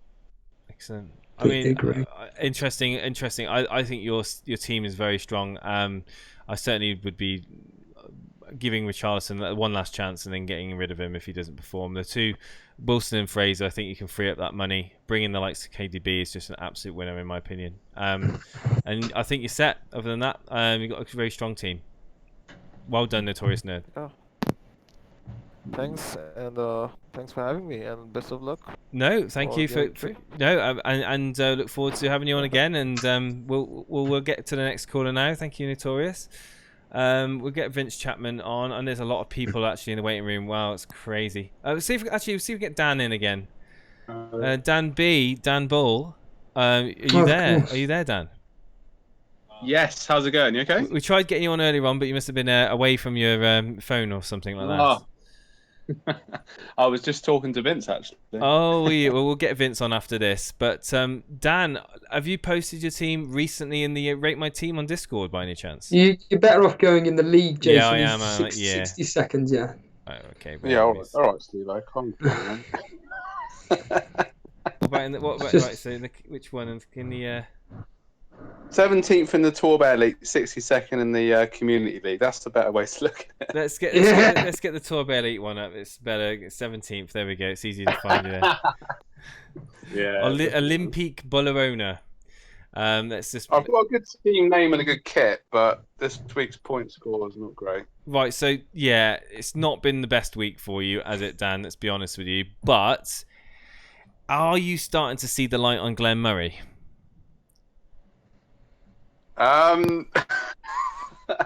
Yeah, the problem with Glenn Murray is obviously, as you said before, he's a rotation risk, but also there's a problem for minutes as well, because he got taken off, I think, after 60, 70 minutes yesterday. Can't remember exactly when.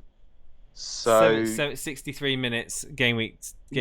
63 minutes game week 1, 73 minutes game week 2. We were saying this in the pre-season that Murray was a reduced minutes player. There's obviously threat of Mupai as well.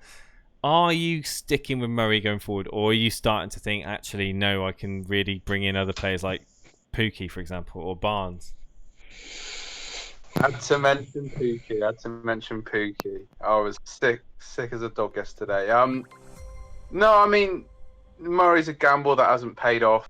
Obviously still got Jota to play tomorrow. Good record against United. Thought I'd get that in there. But yeah, pretty much you're right, mate. I mean, just before I came into the Discord, I was looking and thinking to myself, who am I going to get rid of? I'm obviously going to take a 4-point hit. And I'm tempted to get rid of Sigurdsson and Wilson because they're just not, for that money that I've spent on them, and the fixtures they've had, they're just not returning. It's not Sigurdsson's fault because that bloody Richarlison is, even though I haven't got him in my team, he's costing me points because yesterday set up Richarlison twice with 2 brilliant crosses and Richarlison knocking it over the bar both times. So yeah, there's plenty of surgery to be done, but Brighton still got some decent fixtures though. Are you going to be maybe using that money from Sigurdsson and Wilson and bringing in KDB, or are you looking to bring in Son as? What's your thought process going forward? Well, yeah, I mean, KVB seems the obvious option with Man City's fixtures. I watched the game against Spurs yesterday, and he was really good. He played really well. Forgot how good a player he is actually after he was injured for so much of last season. And he was getting into some really good positions and linking up with Aguero and Sterling. Son's an interesting one, though, because Son, I don't know if you find this as well, Jason, but you've got players that you've got a fond memory of from previous seasons. Oh, yeah. And Son kind of saved my bacon last season when I had a crap start then. I brought Son in a little bit ahead of the curve. You got him in early, didn't you?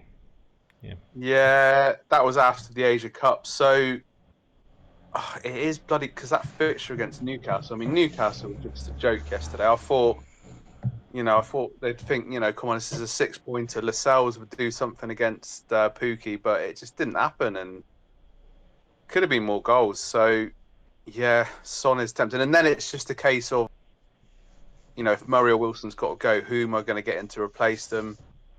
Striker-wise, because I don't know, it's a tough one when you're limited to like a maximum of 7.5. Who do you get in? Really, that's a conundrum as well. People are on about Martial. Yeah, I suppose Martial could be a good. He could. Good I mean, if he performs tomorrow, that's going to be another one that's going to be rising in price, isn't it? There'll be a lot of people that are waiting. A lot of people are going to be waiting for the press conferences, maybe priced out of these moves. But that's the issue. I mean, Stevo's already said that he's made transfers already, anticipating price rises. It's one of those where we always try to say, if you can hold off. But at the moment, when money's so tight and we haven't got that money in the bank, sometimes it forces your hand. It'd be interesting to see what you do. I think freeing up that money from Sigurdsson and Wilson is a very wise idea. Do you know what his team's missing? Dan, it's Llama. Do you know what your team's missing, mate? Go on, Llama. that filter that you love to put on it. I took it off because I knew James. The filter was the only good thing about the team because it sort of hides some of the poor players. What do you guys think about McGinn? Yeah, I think he's. I mean, look at his fixtures. He's got good fixtures. He's a great player. I like McGinn. He is a very skillful player. He's done some great stuff in the fixtures and in pre-season, and I think for the price he's worth a punt on him. It really is, and I think he's gonna go up in price. I think he'll be 6 million by the time people start to wildcard in game week 4, game week 5. Just wait and see on. I think Everton though. I mean, his next fixture. I mean, home at Everton are looking so solid at the moment. I think, but the Crystal Palace away and the West Ham United at home after that, if I had him in, I'd be like, okay, I'll if it was in my team, I'll wait until game week 6 when he faces Arsenal away and maybe reassess then. But even after that, it's got some green fixtures. So yeah, just wait, give it a few more weeks on McGinn really, and assess then. I think, because he popped off a couple of shots from long range yesterday and it were quite close. He looks like a very direct player, as I said, and just a bit of a gamble, really. My gamble, or not my gamble, I ain't got him in my team, but my only thing with McGinn is the type of player that he is he loves to hustle and hassle. And so I think he could be a bit of a card magnet, just because that's the nature of the player. He's Scottish, isn't he? So of course he's going to... Yeah. Thanks for that, Dan. Absolutely. But Dan, thank you for coming on and sharing your team with us, and may the points come in for you next week, my friend. And obviously Jota, if he gets a hat trick against United, please don't message me. Cheers, cheers, Jan. Cheers. Right, let's get Vince Chapman on. Vince, you're live on air on the Sunday surgery with Stevo, Stevie, and myself, Jason. How you doing, Vince? I'm very good, Jace. How are you? Well, I know how you are, obviously. Well, I'm not too great. My rank is doubled today, unfortunately. I'm now outside the top 2,000. So I'm not very happy. Oh. I know I've got a red arrow today, so I'm looking forward to tomorrow night. Looking down on us all, eh? Vince, how's your game week gone? Yeah, just a bit above average, not so bad. I mean, competing with you guys is the real challenge. So I mean, I'm happy to be where I am at the moment. Have you posted your team in the Rate My No, Team? so as I say, I've got old technology. But Whereabouts are you? You're 27th. 27th in the league, cash league. Not so bad. That's very good at this stage. It's not so bad. So it's a good start. So I'm pretty chuffed with it. Yeah, I think again with the Sunday surgery, have you made any transfers already? Have you gone into panic mode with a wild card potentially, or are you? No, I'm just watching everything that's going on, and everyone's making a transfer. Everyone's doing a Stevo midnight transfer, and this is my favourite thing when Stevo goes, "Oh, I made a transfer. I did it last night. Oh, I just woke up," and this is hilarious. So I mean. No, I've made no transfers, but I know what I possibly will do, and for me it's all about the next bandwagon, which I think Jason's onto, and not many other people. I don't know how many people are after it, but it's the Man United bandwagon. Interesting. Quiet, Vince. Interesting. Jeez, Vince, you just told everyone now. Thanks for that. I look at your team, Vince. I see a point score. And you know it's okay. It's not amazing. It's not awful. It's okay. I'm looking. Listen to this guy, unbelievable. I would have. You got Lundstrom third sub. I mean, you played. Oh, come on. Who's going to play Lundstrom? Well, I would have. I was about to say I would have played Lundstrom ahead of Dunk. I really would have done. Dunk got me 11 points the last game week. So. No, that's true, yeah, but I think Watford are... But now I've got the two of them. I can change between them now. So I've got a basis to go forward with Dunk and Lundstrom. I see he got you a bonus point, Dunk. Whee! Incredible. He got you a bonus point on 1-1. That's what are you looking at possibly... So did you say you're on the Man United bandwagon possibly? Are you a Martial man or a Rashford man? I'm a both man. Oh. Why have the leg or the cheek when you can have both? Basically, I want all the assets in my team at the same time. And I think the only problem is not having Pogba. There's no way I can get him. Yeah, well, he's going to be the key to it all. He's going to be assisting everything. Maybe he's not on penalty as much as he was last season, but he's the key. He's the strings. He's the puller of all the attacks. The puppet master. The puppet master. There we go. Thanks, Lama. He's on a price rise as well. You know, I don't know how that's happened, but he is. Before the game. I do. Yeah, it seems also it's worth noting as well, all these price rises, all these websites that have got these price rise predictions. Bear in mind, we've got 250,000 wildcards currently in play right now, probably more. Just be very mindful. They do not count towards price rises. Transfers in a wildcard do not count towards price rises. So just take it with a pinch of salt. At the very best, at the very worst, you're missing out on 0.1. And I know that on some occasions that's going to cost you the transfer, but where possible, you should try to wait until the very last minute to make transfers where possible. So you're going to go with the double up then, Martial and Rashford. I like it. I like it a lot. Yeah, well, the way I wanted to speak about United because I think I think you've got it on point, but I don't know if everyone else in the community, i.e. Stevo, or they think, are you Vince, on in agreement about Martial? I won't say anything more, Jay. I think that I've said it all along. I think United are going to be a little bit of a different animal this year. Not only in the back, I think they're going to be just a bit more efficient. I like the look of Rashford now that Lukaku's out of the picture. And the fixtures are looking beautiful. I'm well tuned into the whole Man United thing. I've been saying it since pre-season. I'm waiting to see how they do tomorrow night. Tomorrow night, if they perform 3-1, if they keep a clean sheet tomorrow, and Rashford and Martial get on the goals, then I'm going to be very. It's going to be very hard to not make those moves. This is my thing against you, Jace, which is that I actually want Jota to score. Jota's going straight into Wan-Bissaka's pocket. Jota's not going to score tomorrow night. I'm sorry. I know you've got him. I know you've got him in this. I know you've got him in the team, but yeah. No problem. I think United are going to. This is what I'm saying about David De Gea. I think David De Gea this year. Could you caption this bit and put it on a video afterwards? Oh, absolutely. I'm going to make the bold prediction that United will keep a clean sheet tomorrow. Excellent. Yeah, absolutely.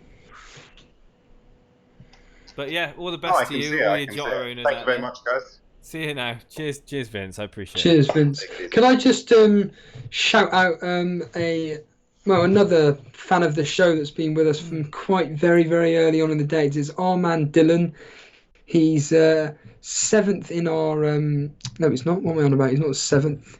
He is. Yeah, he is. He's 7th in our Cash Mini League, and he's had a fantastic score of 77 this particular game week. For people listening in on audio, Matt Ryan in goal, Van Dijk, Zinchenko, Digne, Lundstrom, Salah captains, Sterling, Perez, Bruyne, Pookie, and Wilson. So well done, Armand Dylan. I know that you are a regular.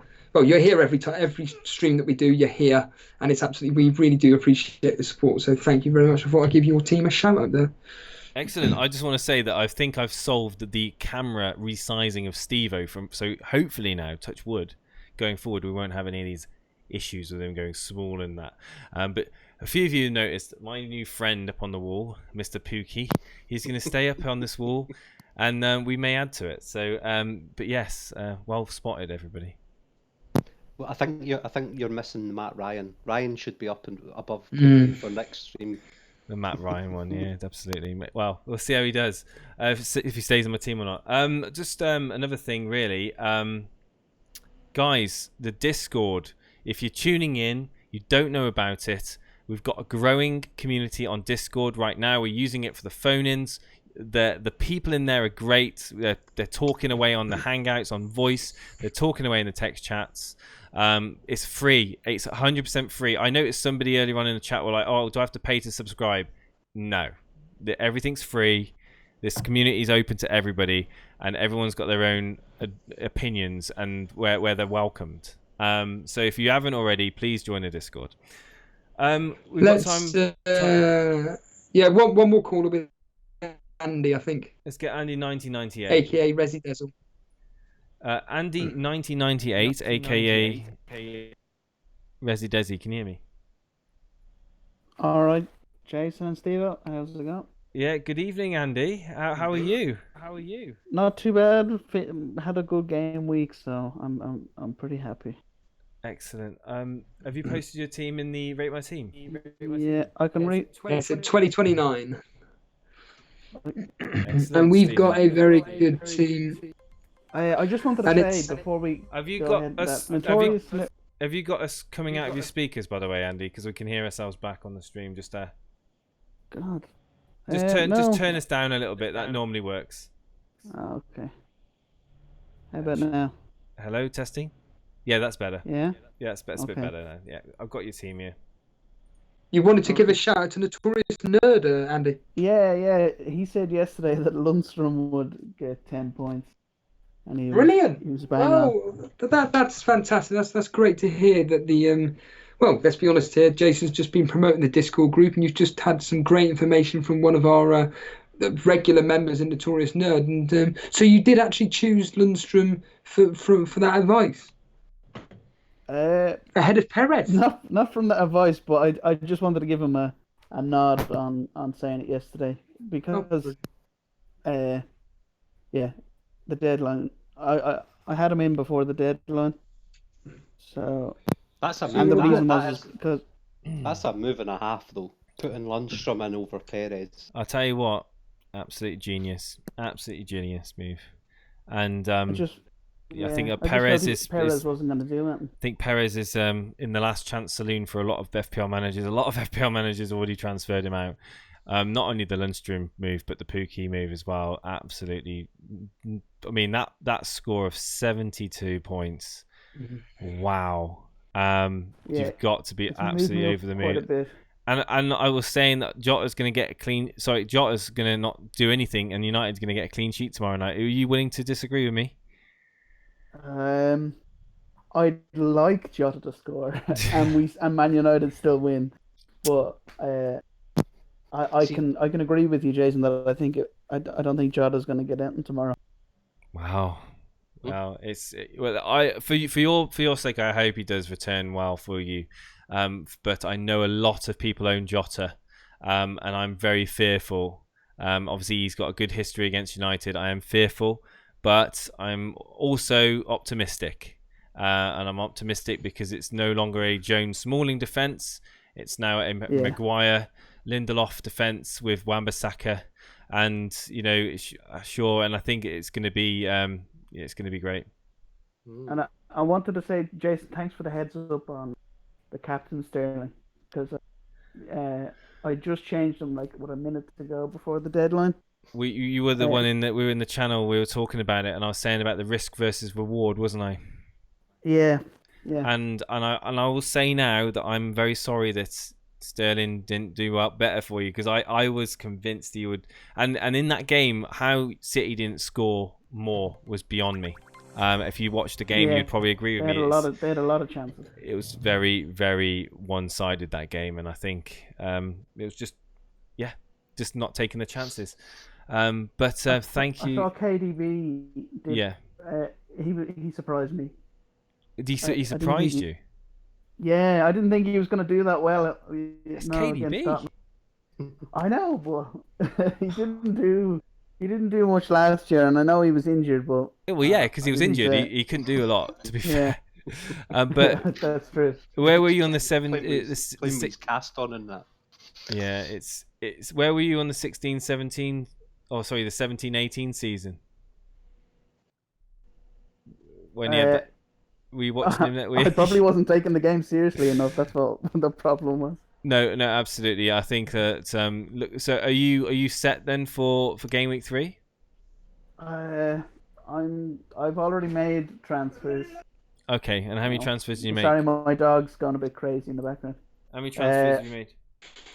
I brought in.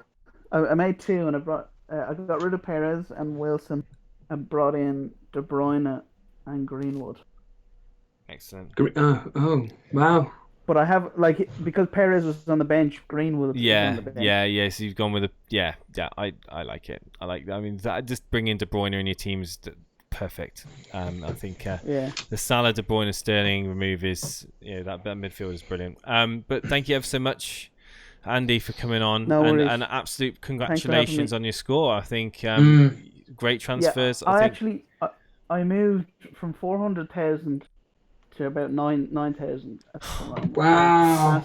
That is ridiculously good. Well done. And I just want to read out some of the comments in chat. Andy, thank you ever so much for coming on. Guys in chat, I am reading your comments. I always say I read through your comments as you chat away in there. Mr. Pookie's going to be up on my wall, says Ryan0605.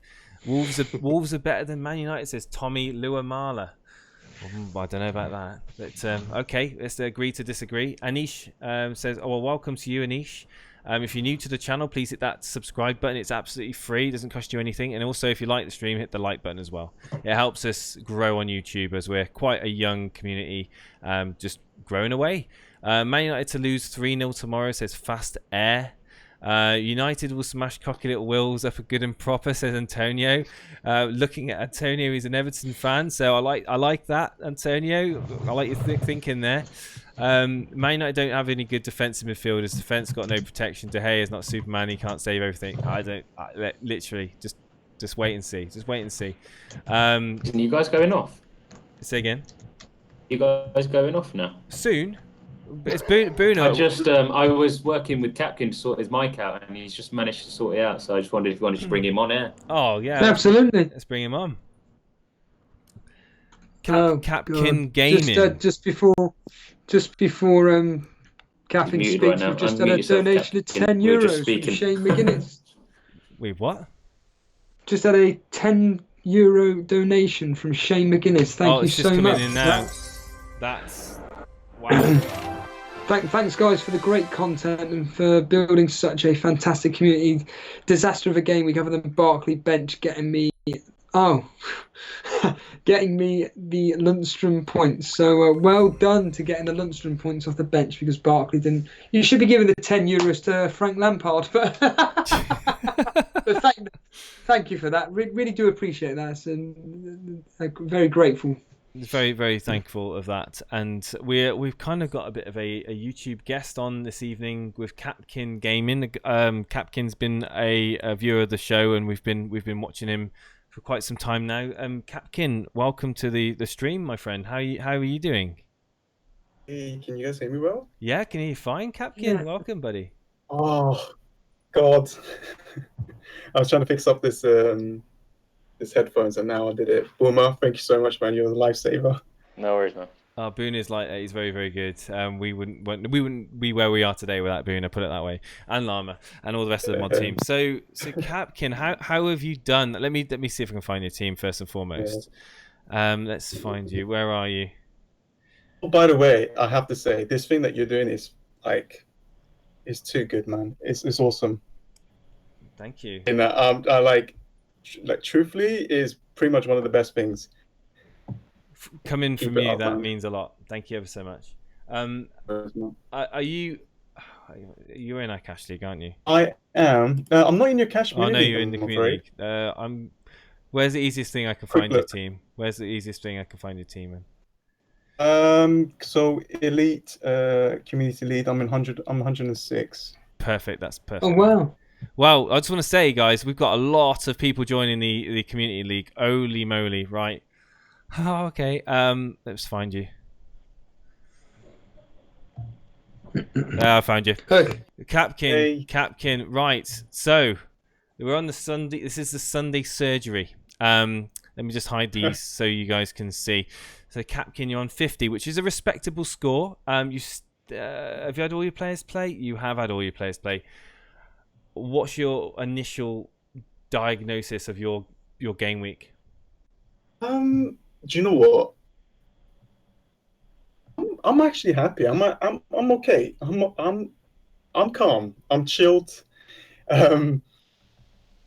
Difficult to kind of maintain that chilled kind of. So many transfers.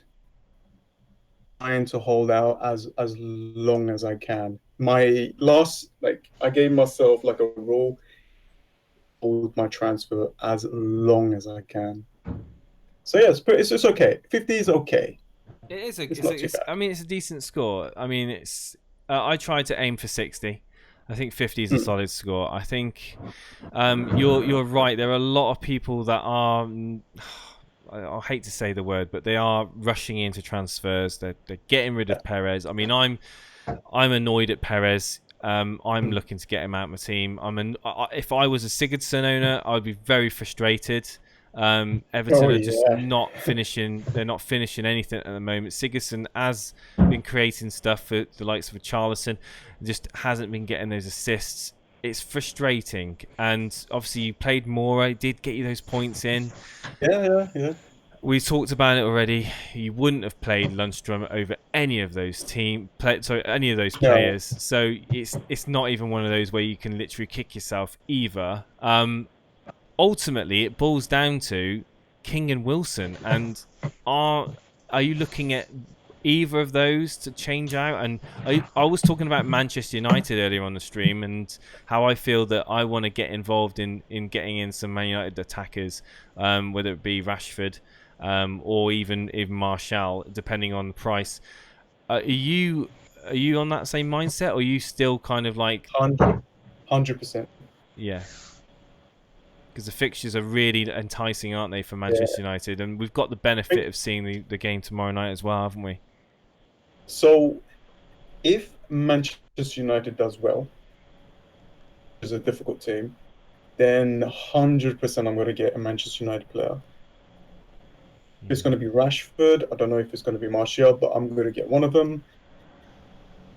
Obviously, their prices, they're going to go up really, really quickly because of the amount of people that supports Manchester United. Look at Kevin De Bruyne, and I'm thinking to myself, you know what? I'd love to have Kevin De Bruyne. Yeah. Should I team for one player?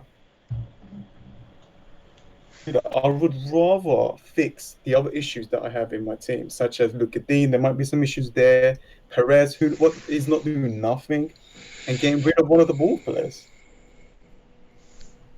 Yeah. That's what my mindset is, and I think my moves might be maybe getting Martial and Pukki. So I will use my 2 big transfers or against the big teams like we just seen, and against Chelsea, then Leaky. Against Crystal Palace at home, Crystal Palace is not performing well. I can see them doing well against that as well. And if I have to take that -4 point hit, and I'll go and get Wan-Bissaka, plus I hold Sigurdsson in a lot of money and to get something, and I know he can. I know for a fact if I remove him, he's going to score like. Yeah. I don't know what you guys think about that. I saw a team earlier on, and it was just the 3 midfielders in Salah, Sterling, and De Bruyne, and the rest of the money was then just invested in the defence, with 2 basic, cheapies up front. And is that the optimal way at the moment going forward? I mean, are these like 6 million, 6.5 millions, are they just not performing? And I just think going forward, looking at your team, it's a very balanced team, don't get me wrong, it's a very, very good team, and it's just making that switch, isn't it, moving those funds around. And without a wild card, it's very hard to start throwing money out of your attack and Wilson and your midfield, and without taking hits. And are you considered possibly taking hits, or are you just thinking, calm down, it's game week 2, we're overreacting? Oh yeah, I'm proper calm. I'm chilled. And that's the way, man. I think the thing is that as well, we just go and we jump. Like, look what happened last week. Everyone wanted Manchester United. So yeah, it's very easy to jump on these bandwagons, isn't it? If you're necessarily, I'm not saying about you, but other people that have had disappointing game weeks, they're going to be looking at the likes of Pukki, Ceballos. They're going to be jumping onto these bandwagons. It's not necessarily going to pay off. Right, you can't do that. If you keep doing that, then when are you going to settle down with your team? Using their wild card because they're trying to get Kevin De Bruyne, they're trying to get Pukki, they're trying to remove 2 Liverpool defense. The ones that you're removing could do well. You don't know, and anything can happen in football. I guess it all boils down to the whole: do you bring a player in for 1 game week or 2 game weeks, and then throw them out if they don't perform? Because we were saying in pre-season, and I'm sure you say it as well on your YouTube channel, you set your team up for a good 4, 5, 6 weeks in advance, and you look at your players, you're thinking, they've got the fixtures. I think there is a case to say that there's a lot of people that are just jumping around and diving into these changes way too soon. Yeah. It's understandable because they're doing pretty well. Pukki's scoring 3 goals. It is so tempting. He's 6.7 now. He's going to go 8. Going to go 9 probably at the end of the week if everyone just goes and buys that player. For me, I set my team up for the long run, but with 1 or 2 differentials or 1 or 2 don't want for long term, such as Mora, the Bournemouth players. If it's King, to be honest, I actually want Joshua King in my team because he's 6.5. I could use Wilson's money now Manchester United player. So yeah, I had set my team with 2 players that I can remove, and that I am not gonna go out and just destroy my team. No way. If Kevin De Bruyne, if Kevin De Bruyne if Kevin De Bruyne blanks. I mean, the thing is though, Capkin, as well, is after the City game, Bournemouth's fixtures are fine. Like, there's nothing wrong with their fixtures right up until they play Arsenal in game week 8, something like that. Yeah, and you can't have a team fantastic fixtures for each of your players. There is no way, unless you're going to take some hits and take a gamble. But for me, I'm not going to gamble. I'm going to be the boring manager in the whole wide world. I'm going to be so boring and just, I'm going to wait. No, I think that's like I said, that's a very sensible way of playing the game, and I think you got to stick with your plan. At the end of the day, you had a plan, you got to stick with it. But when it doesn't work out, that's when you start to address these changes. And I think I'll be honest with you. The main 2 for me is Sigurdsson, Perez, and Wilson. The 3 that I'd be looking to possibly get out of that team if it was me. Perez has to go. Yeah. He has to go. He bought some points. He got me the goal. He got me the assist, and I feel like he plays against Newcastle. I feel like he's going to bring the points. I'm not 100% sure that Song's going to play. I know Boomer is saying that he will. No, I mean, I think hold off as long as you can, but also recognise when you got to make some changes. And I think you're quite calm, you're quite ready to give these players a couple of more games. I don't even mind if they go up in price. To be honest with you, price is not gonna change the way you play the game. Points. Yeah, exactly. And I'm pretty sure that I will get the points later. I'm cool with that. I don't want the price to kind of. Thank you, Capkin, for So yeah, that's it. Thank you so much, Capkin, for coming on. Absolutely. We're obviously we're running out of time a little bit now. Do your thing, man. Do your thing. Just want to say thank you for coming on, buddy. I know you've been a supporter of the show for quite some time now. You've seen us evolve through for the early stages. Day one. And it's a pleasure to have you on and to hear your thoughts. And hopefully you come on again, and it'll be a frequent thing because we really enjoy hearing your opinions. Man, I'm here for the long run. I feel like it's like I know you guys for a long time as well. Yeah, I mean, so we get to know us. It's a bit weird, but that's the great thing about the FPL community. Thank you ever so much. Thank you ever so much, Capkin and Capkin Gaming. Cheers, dude. Thank you. Capkin Gaming on YouTube, guys. You probably already are subscribed to him, but if you're not, don't worry about that, man. It's all good. You lot do your thing. I just thought I'll come and show and just say hi. No, thank you, dude. Thank you. Cheers, dude. Take it easy, pal. Boona, you've joined us right at the end. Thank you ever so much for letting us back, Capkin. The guys in the waiting room, if you're listening to us, the guys in the waiting room, we're on tomorrow night during the Man United game. I'm going to take a screenshot right now of the people that are in the waiting room. I'm sorry you have not been able to get on. We'll try and get you on tomorrow night if you're available to come on the show. Boona, one last thing. You guys were very lucky, weren't you? Oh, wasn't quite a smashing, was it, Jason? What were you saying? 4-1 he predicted. 4-1, was it? 4-1? Mate, that's going to be the scoreline tomorrow to Wolves, I'm telling you now. Also, can I just say, shout out to Lundstrom. He is essential. If you don't have him, get him in your team. Well, I can't get him in Save my team. my game week. I'm not spending a transfer on a player that I'm going to bench. I mean, okay, admittedly, it'd be Rico to Lundstrom, and I can't imagine that I'll do that in a million years. But yeah, if you own Lundstrom, that's a very, very, very good pick, and I'm very jealous of you. So yeah, absolutely. You don't need to be jealous, Jason. That's wow. Those those people that got him in for Barkley, I'm very envious. But thank you ever so much. And Stevo, would you like to fire off for the admin? Get that written on a shirt, everybody. Let's do the admin. Yes, certainly. So, as per usual, if you've enjoyed the stream, which I know most of you have, because there's been about 300 people watching, just simply hit that like button. It really does show your support for what myself and Jason are doing, and of course the lovely people in at Daily Llama and Boona that have just been on live with us for the majority of the stream.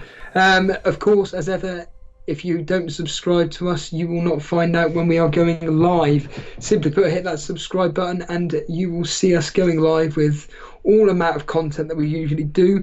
Check us out on social media. That's where we do the majority of our advertising, at Elite FPL. You heard Danny B, that's Dan Bull. He is now taking over our Instagram page, so Instagram is all down to him.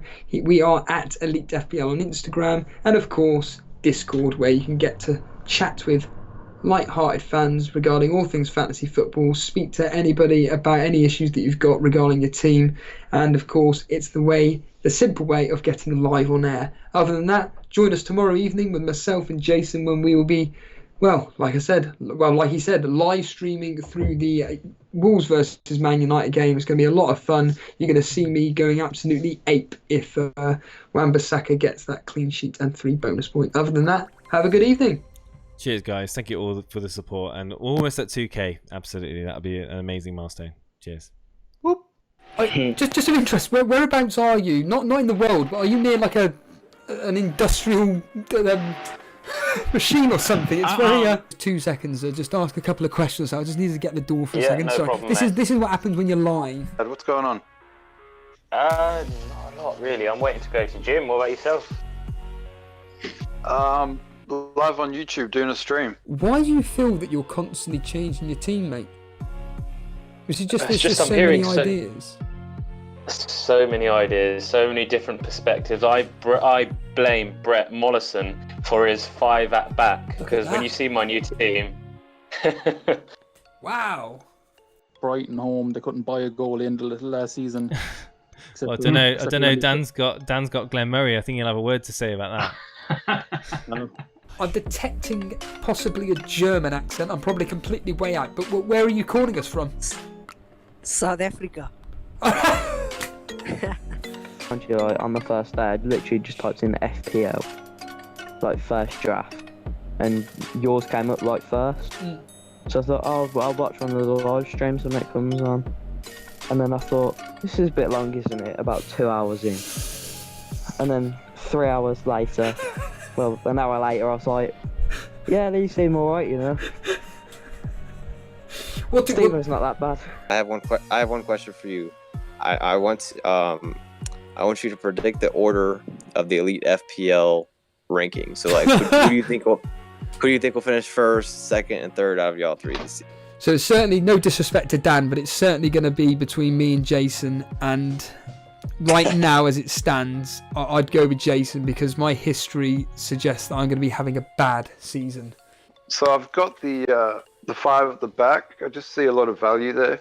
I feel like if I don't have Salah, I can spread the money elsewhere and maybe get the points another way. All the teams now, except for obviously Salah and Sterling, these players, a lot of players are going to change towards the start of the season just because of new transfers, injuries that could happen, and all of that. So for me to tell you now, like personally right now, I'd say definitely if Tammy Abraham or Batshuayi are cheap, I'd get one of them just because I don't care about the Man United. We can score against them, at least 2 or 3. Hey guys, this season we're using Discord. It's a text and voice application where you can talk all things FPL with fellow community members. You can post your team in the Rate My Team, talk in the general chat, you can look at transfer news, look at awesome GIFs, sign up for our Cash Mini League, look at our previous podcasts, and even join us live on air in one of our streams. We look forward to seeing you guys. Link is in the description, or look at the code on screen.